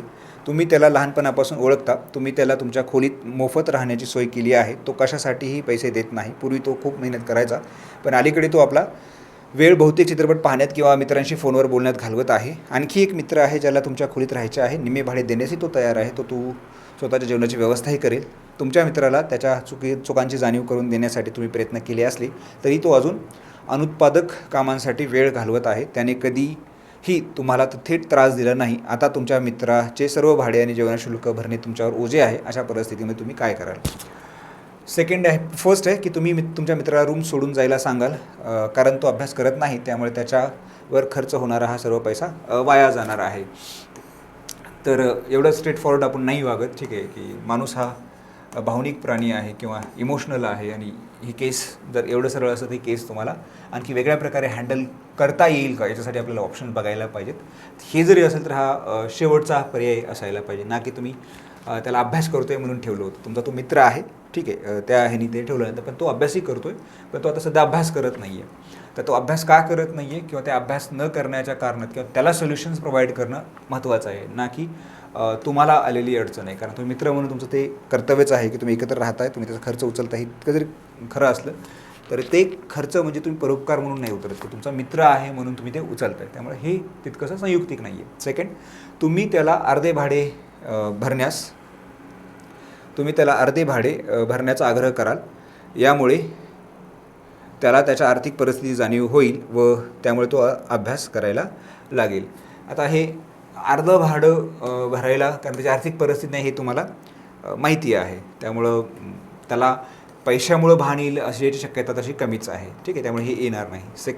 थर्ड आहे, त्याला तुम्ही टेस्ट सिरीज द्यायला सांगाल, ज्यामुळे त्याचे मूल्यांकन होईल व तो जागा होईल व त्यासाठी तुम्ही त्याच्या पालकांशी बोलाल आणि आहे ती परिस्थिती तुम्ही त्याला सांगाल. त्याच्या पालकाशी चर्चा करायला पाहिजे का किंवा इतर लोकांशी चर्चा करायला पाहिजे का, तर करायला पाहिजे. हे पण येईल, पण ते तितकं संयुक्तिक असणार नाही. म्हणजे त्यापेक्षा आणखी आपल्याकडे बेटर आहे का, तुम्ही त्याच्या मूड स्विंगची कारणे काय आहेत हे जाणून घ्याल व त्याला गरज पडल्यास मानसिक विकार तज्ज्ञाशी सल्लामसलत करण्यास सांगाल. त्याला स्पर्धेची तीव्रता आणि याने स्पर्धेत यशस्वी होणे आवश्यक आहे हे पटवून द्याल व अभ्यासावर लक्ष केंद्रित करायला मदत कराल. तर हे आवश्यक आहे. लक्षात ठेवा की जर तो नैराश्यामध्ये असेल, समजा तो डिप्रेशनमध्ये असेल, ठीक आहे, मूड स्विंग्स त्याच्या असतील, तर याचं सरळ आहे की तुम्ही त्याला राईट सोल्युशन नाही प्रोव्हाइड करू शकत. राईट, त्यासाठी आपण राईट डॉक्टर, समजा किडनीचा इश्यू झाला तर आपण स्वतः नाही ट्रीट करत, आपण त्याला किडनी स्पेशलिस्टकडे लिहितो. हार्टचा असेल तर हार्ट स्पेशलिस्टकडे लिहितो. पण मनाचा डॉक्टर, ठीक आहे, त्याच्यात जर मनाचाच काही आजार असेल, मूड स्विंग असेल, त्याचं माइंड त्याच्या कंट्रोलमध्ये नसेल, हायली डिप्रेशनमध्ये असेल, तर त्याला तुम्ही सोल्युशन नाही प्रोव्हाइड करू शकत. तर त्याला बेस्ट सोल्युशन काय आहे, तर त्यांनी सायकॉलॉजी किंवा सायकॅट्रिस्टची मदत घ्यायला पाहिजे. आणि त्याला तुम्ही तुमच्या लेवलला फक्त स्पर्धेची तीव्रता आणि त्याला विसर पडला असेल की त्याला सक्सेस होणं किती आवश्यक आहे त्याच्यासाठी, त्याच्या घरच्यासाठी, तर त्याची तुम्ही जाणीव करून देऊ शकता. तर सगळ्यात चांगलं उत्तर जे आहे 77चं उत्तर आहे पर्याय क्रमांक 4 यायला पाहिजे. ठीक आहे, 77चं उत्तर आहे 4. 78 बघा, तुम्ही गृह मंत्रालयात गृहसचिव म्हणून काम करत आहात. तुमच्या कार्यकाळात तुम्ही अनेक बंदी घातलेल्या दहशतवादी संघटनासह देशविरोधी घटकाविरोधात कठोर कारवाई केली आहे. एक खाजगी सहलीवर असताना बंदी घातलेल्या दहशतवादी गटांशी संबंधित दहशतवाद्यांनी तुमचं अपहरण केलं आहे. तुमच्या सुरक्षित सुटकेच्या बदल्यात देशाच्या विविध भागात तुरुंगात डांबलेल्या सर्व दहशतवाद्यांची सुटका करण्याची मागणी त्यांनी केली आहे. असे न केल्यास तुम्हाला ठार केलं जाईल. तुमच्या स्वतःच्या सुरक्षित सुटकेसाठी सर्व कैद्यांची सुटका करण्याचे आवाहन करून सरकारला एक व्हिडिओ संदेश रेकॉर्ड करण्यास ते सांगत आहेत. त्यांनी सरकारला प्रतिसाद देण्यासाठी 1 आठवड्याचा अल्टिमेटम दिला आहे. तो यशस्वी झाल्यास सरकारला कारवाई करण्याचा शेवटचा उपाय म्हणून तुमचा व्हिडिओ संदेश पाठवला जाईल. अशा वेळी तुम्ही काय कराल? फर्स्ट आहे की माझ्या जीवाला धोका असल्याने ते जे सांगतील त्या सर्व गोष्टी तुम्ही कराल, तर त्यामुळे माझ्या जिवंत राहण्याची शक्यता वाढेल. आता तुम्हाला त्यांनी पकडलेलं आहे, तर डिसिजन मेकर तुम्ही नाही आहे. लक्षात ठेवा की तुमच्या त्यांचे जे काही मागण्या आहेत, तर मागण्या मान्य न करणं हे सरकारचं काम आहे. ठीक आहे, तिथं तुम्ही नाही आहेत. सरकारमध्ये वेगळीच लोकं बसलेली आहेत आणि तुम्ही त्यांचं नाही ऐकलं तरी ते निर्णय घ्यायचं. जरी तुम्ही रेकॉर्ड करून दिलं तरी त्याच्यासाठी माणसं सोडायची का नाही ह्याचं अल्टिमेट जे आहे ते शासन निर्णय घेणार आहे. ठीक आहे, त्यामुळे सरकारने माझ्या आयुष्याची काळजी करू नये, कारण माझे संपूर्ण आयुष्य त्या दहशतवाद्याचा माग काढण्यास खर्ची पडले आहे व त्यांनी जर सोडले तर ते माझ्या पूर्वीचे प्रयत्न वाया जातील. की इतके दिवस ज्या गोष्टीसाठी प्रयत्न केला आणि जेव्हा म्हणजे ती गोष्ट स्वतःवर आली, ज्या गोष्टीसाठी अख्खं आयुष्य खर्च केली, तर त्या गोष्टीसाठी म्हणजे त्या आयुष्यासाठी परत तीच गोष्ट पुन्हा सोडून देण्यात काही पॉईंट नाही आहे. ठीक आहे, त्यामुळे हे दोन्हीही जे आहेत हे दोन्ही आहेत की एक तर तुम्ही त्यांना काही दिलं तर शेवटी निर्णय तुमच्या हातात नाही आहे. तुम्ही आज साईन करून नाही देऊ शकत की त्यांना सोडा, घेणारे निर्णय सरकार आहे. किंवा तुम्ही असाही चान्स घेऊ शकता की असंही ते तुम्हाला सोडणारच नाही आहेत, तर तुम्ही ते सरळ नाही म्हणू शकता. माझा जीव धोक्यात असल्याने तुम्ही त्याच्याशी हातमिळवणी कराल व त्या देशात अतिशय संवेदनशील माहिती देऊन त्यांचा विश्वास संपादन हे तर येणारच नाही. ठीक आहे, म्हणजे हे असं काही करणार नाही. तुम्ही सरकारला विनंती कराल की तुमचा जीव वाचवा व त्यासाठी दहशतवाद्यांना सर्व अटक व शर्ती पूर्ण कराव्यात, तर हेही येणार नाही. तुम्ही ह्या दोन्हीपैकी एक असायला पाहिजे की त्यांनी जे गोष्ट सांगाल ते तुम्ही कराल, रेकॉर्ड कराल. रेकॉर्ड केल्यानंतरही त्याच्यावर निर्णय जो आहे तो शासन घेणार आहे अल्टिमेटली. की याच्यामध्ये तुम्हाला आणखी जसं आपण असं म्हणू शकतो की तुम्हाला जास्त वेळ मिळेल की ते तुमच्या हत्या नाही घडवून आणणार, की तुम्ही त्यांना कॉपरेट केलं काही गोष्टींसाठी, तुम्हाला आणखी वेळ मिळेल, आणखी नवीन मार्ग काढू शकतात. पण सगळ्यात महत्त्वाचं जे आहे की ज्या गोष्टींसाठी तुम्ही बंदी घेतली, तुमचा कामाचा जो भाग होता त्या गोष्टी तुम्ही शक्यतो सोडणार नाही. तर 78चं उत्तर आहे तुम्ही 2 किंवा 1 म्हणजे जे तुम्हाला पटेल ते तुम्ही घेऊ शकता. ठीक आहे, तर ह्या दोन्हीपैकी कुठल्याही आन्सरला पैकीच्या पैकी मार्क्स आहेत. 78चं उत्तर आहे पर्याय क्रमांक 1 किंवा 2. 79 बघा, तुम्ही जिल्हा परिषदेचे मुख्य कार्यकारी अधिकारी आहात. ग्रामपंचायत सचिवाला ग्रामपंचायत सदस्यांनी मारहाण केली आहे. ग्रामपंचायत सदस्य हा त्या तहसीलमधील अत्यंत प्रभावशाली व्यक्ती असून स्थानिक आमदाराच्या अगदी जवळचा आहे. पंचायत सचिव गंभीर जखमी झाला असून त्याला रुग्णालयात दाखल करण्यात आले आहे. कार्यालयात एका गरीब महिलेकडून लाच घेताना रंगे हात पकडल्यानंतर त्याला मारहाण करण्यात आली. ग्रामपंचायत सदस्याला ग्रामस्थ आणि आमदाराचा पाठिंबा आहे.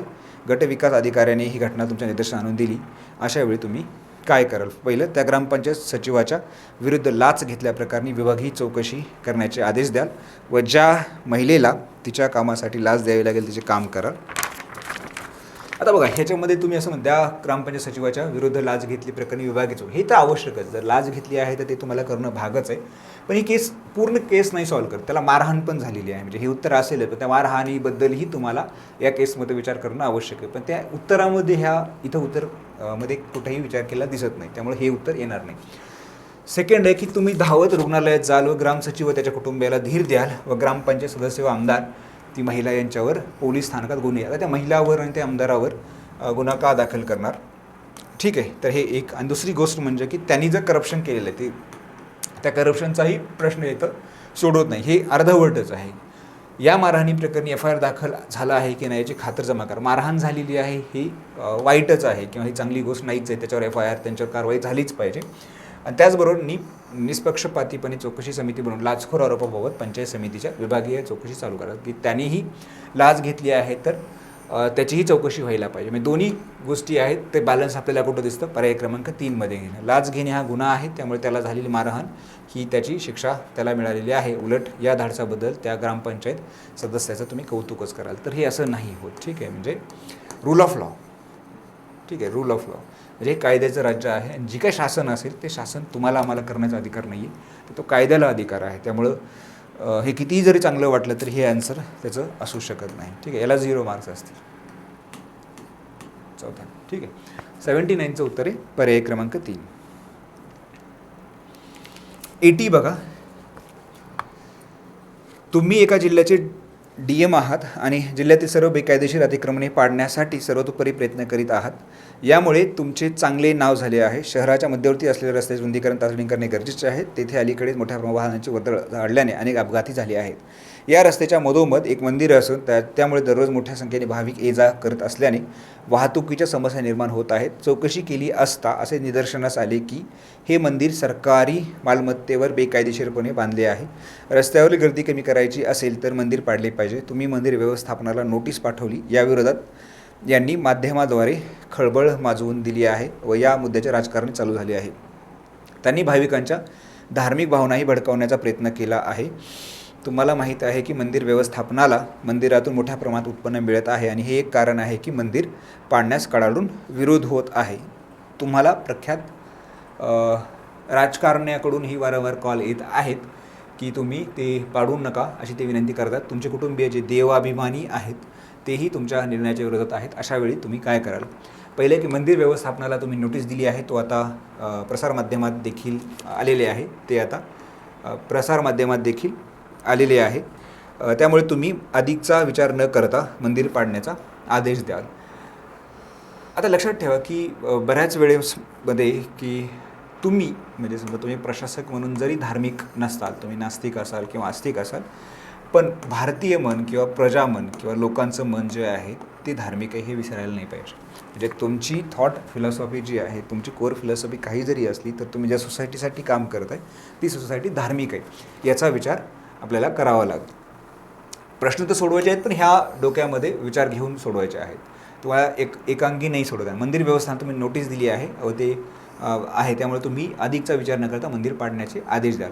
तर याच्यामध्ये चिघळणार नाही याची तुम्हाला पहिल्यांदा काळजी घ्यायला पाहिजे. सेकंड आहे, मंदिर हे काही इतर अवैध बांधकामाप्रमाणे साधारण वास्तू नाही, ती एक पवित्र वास्तू असून यामुळे नागरिकांच्या आणि त्याचबरोबर तुमच्या कुटुंबियाच्या धार्मिक भावना दुखावल्या गेल्या आहेत. त्यामुळे तुम्ही मंदिर पाडण्याचा विचार सोडून द्याल. तर हा नाही येणार. ठीक आहे, म्हणजे रस्त्यामध्ये मंदिर असल्याने होणारे अपघात या संबंधी संपूर्ण माहिती बनवून लोकांसमोर ठेवाल. या प्रश्नी लोकांची साधकबाधक चर्चा होईल याची व्यवस्था कराल. ठीक आहे, साधकबाधक चर्चा होईल याची व्यवस्था कराल. मंदिर दुसऱ्या जागी नेणे हे काही नवीन होत नाही, हे लोकांना ऐतिहासिक उदाहरणाच्या आधारे पटवून द्याल. पटवून मंदिराची जागा बदलणे कसे लोकहिताचे आहे त्यांच्या निरीक्षणास आणून द्याल. तर ही गोष्ट तुम्ही आहे की डायलॉग व्हायला पाहिजे. ठीक आहे, एकांगी तुम्हाला नाही, तुम्हाला डायलॉग करावंच लागेल आणि डायलॉग करून तुम्हाला त्या गोष्टीचं इम्पॉर्टन्स जे आहे ते इम्पॉर्टन्स तुम्हाला सांगावं लागेल. लोकमत जे आहे ते लोकमत तुमची बाजूही लोकांसमोर यायला पाहिजे, प्रशासनाची बाजू विशेषतः. आणि जसं समजा फॉर एक्झाम्पल जर तुम्हाला फ्लायओव्हर्स आहे तर ती नवीन संस्कृतीही पडू शकते की फ्लायओव्हर तुम्ही बांधा, मंदिर तिथेच राहू द्या. सगळीकडे ते संस्कृती यायला लागेल. आणि असं पहिल्यांदाच होत नाही आहे. त्या ऐतिहासिकदृष्ट्याही मंदिराची जागा बदललेल्या आहेत. हे तुम्ही वेळोवेळी उदाहरणं म्हणजे देऊ शकता इतिहासातील. तर त्यांनी जे लोकमत आहे ते लोकमत जागृत करण्याचा तुम्ही प्रयत्न कराल. तुम्ही तुमच्या कुटुंबाला समजून सांगाल की तुम्ही काही नास्तिक नाहीत, तुम्हीही धार्मिकच आहात, परंतु धर्मापेक्षा अधिक महत्त्वपूर्ण जीवन आहे आणि त्यामुळे तुम्ही केवळ शासकीय काम करत आहात, त्यामुळे तुम्ही तुमच्या कुटुंबाला पाठिंबा मागाल. तर ठीक आहे, तर कुटुंबाचा प्रश्न नाही आहे, प्रश्न हा सर्वसामान्य लोकांचा आहे. ठीक आहे, तर तुम्हाला त्याच्यासंबंधी जे आहे आणि तुम्ही हे जेव्हा करताय तेव्हा ते एक प्रकारे कुटुंबालाही कन्व्हिन्सच करताय. म्हणजे बाकी सगळ्या जनतांना कन्व्हिन्स करताय तसं ते कुटुंबालाही तुम्ही कन्व्हिन्स करण्याचा प्रयत्न करताय. त्यामुळं 80चं उत्तर यायला पाहिजे, पर्याय क्रमांक 3.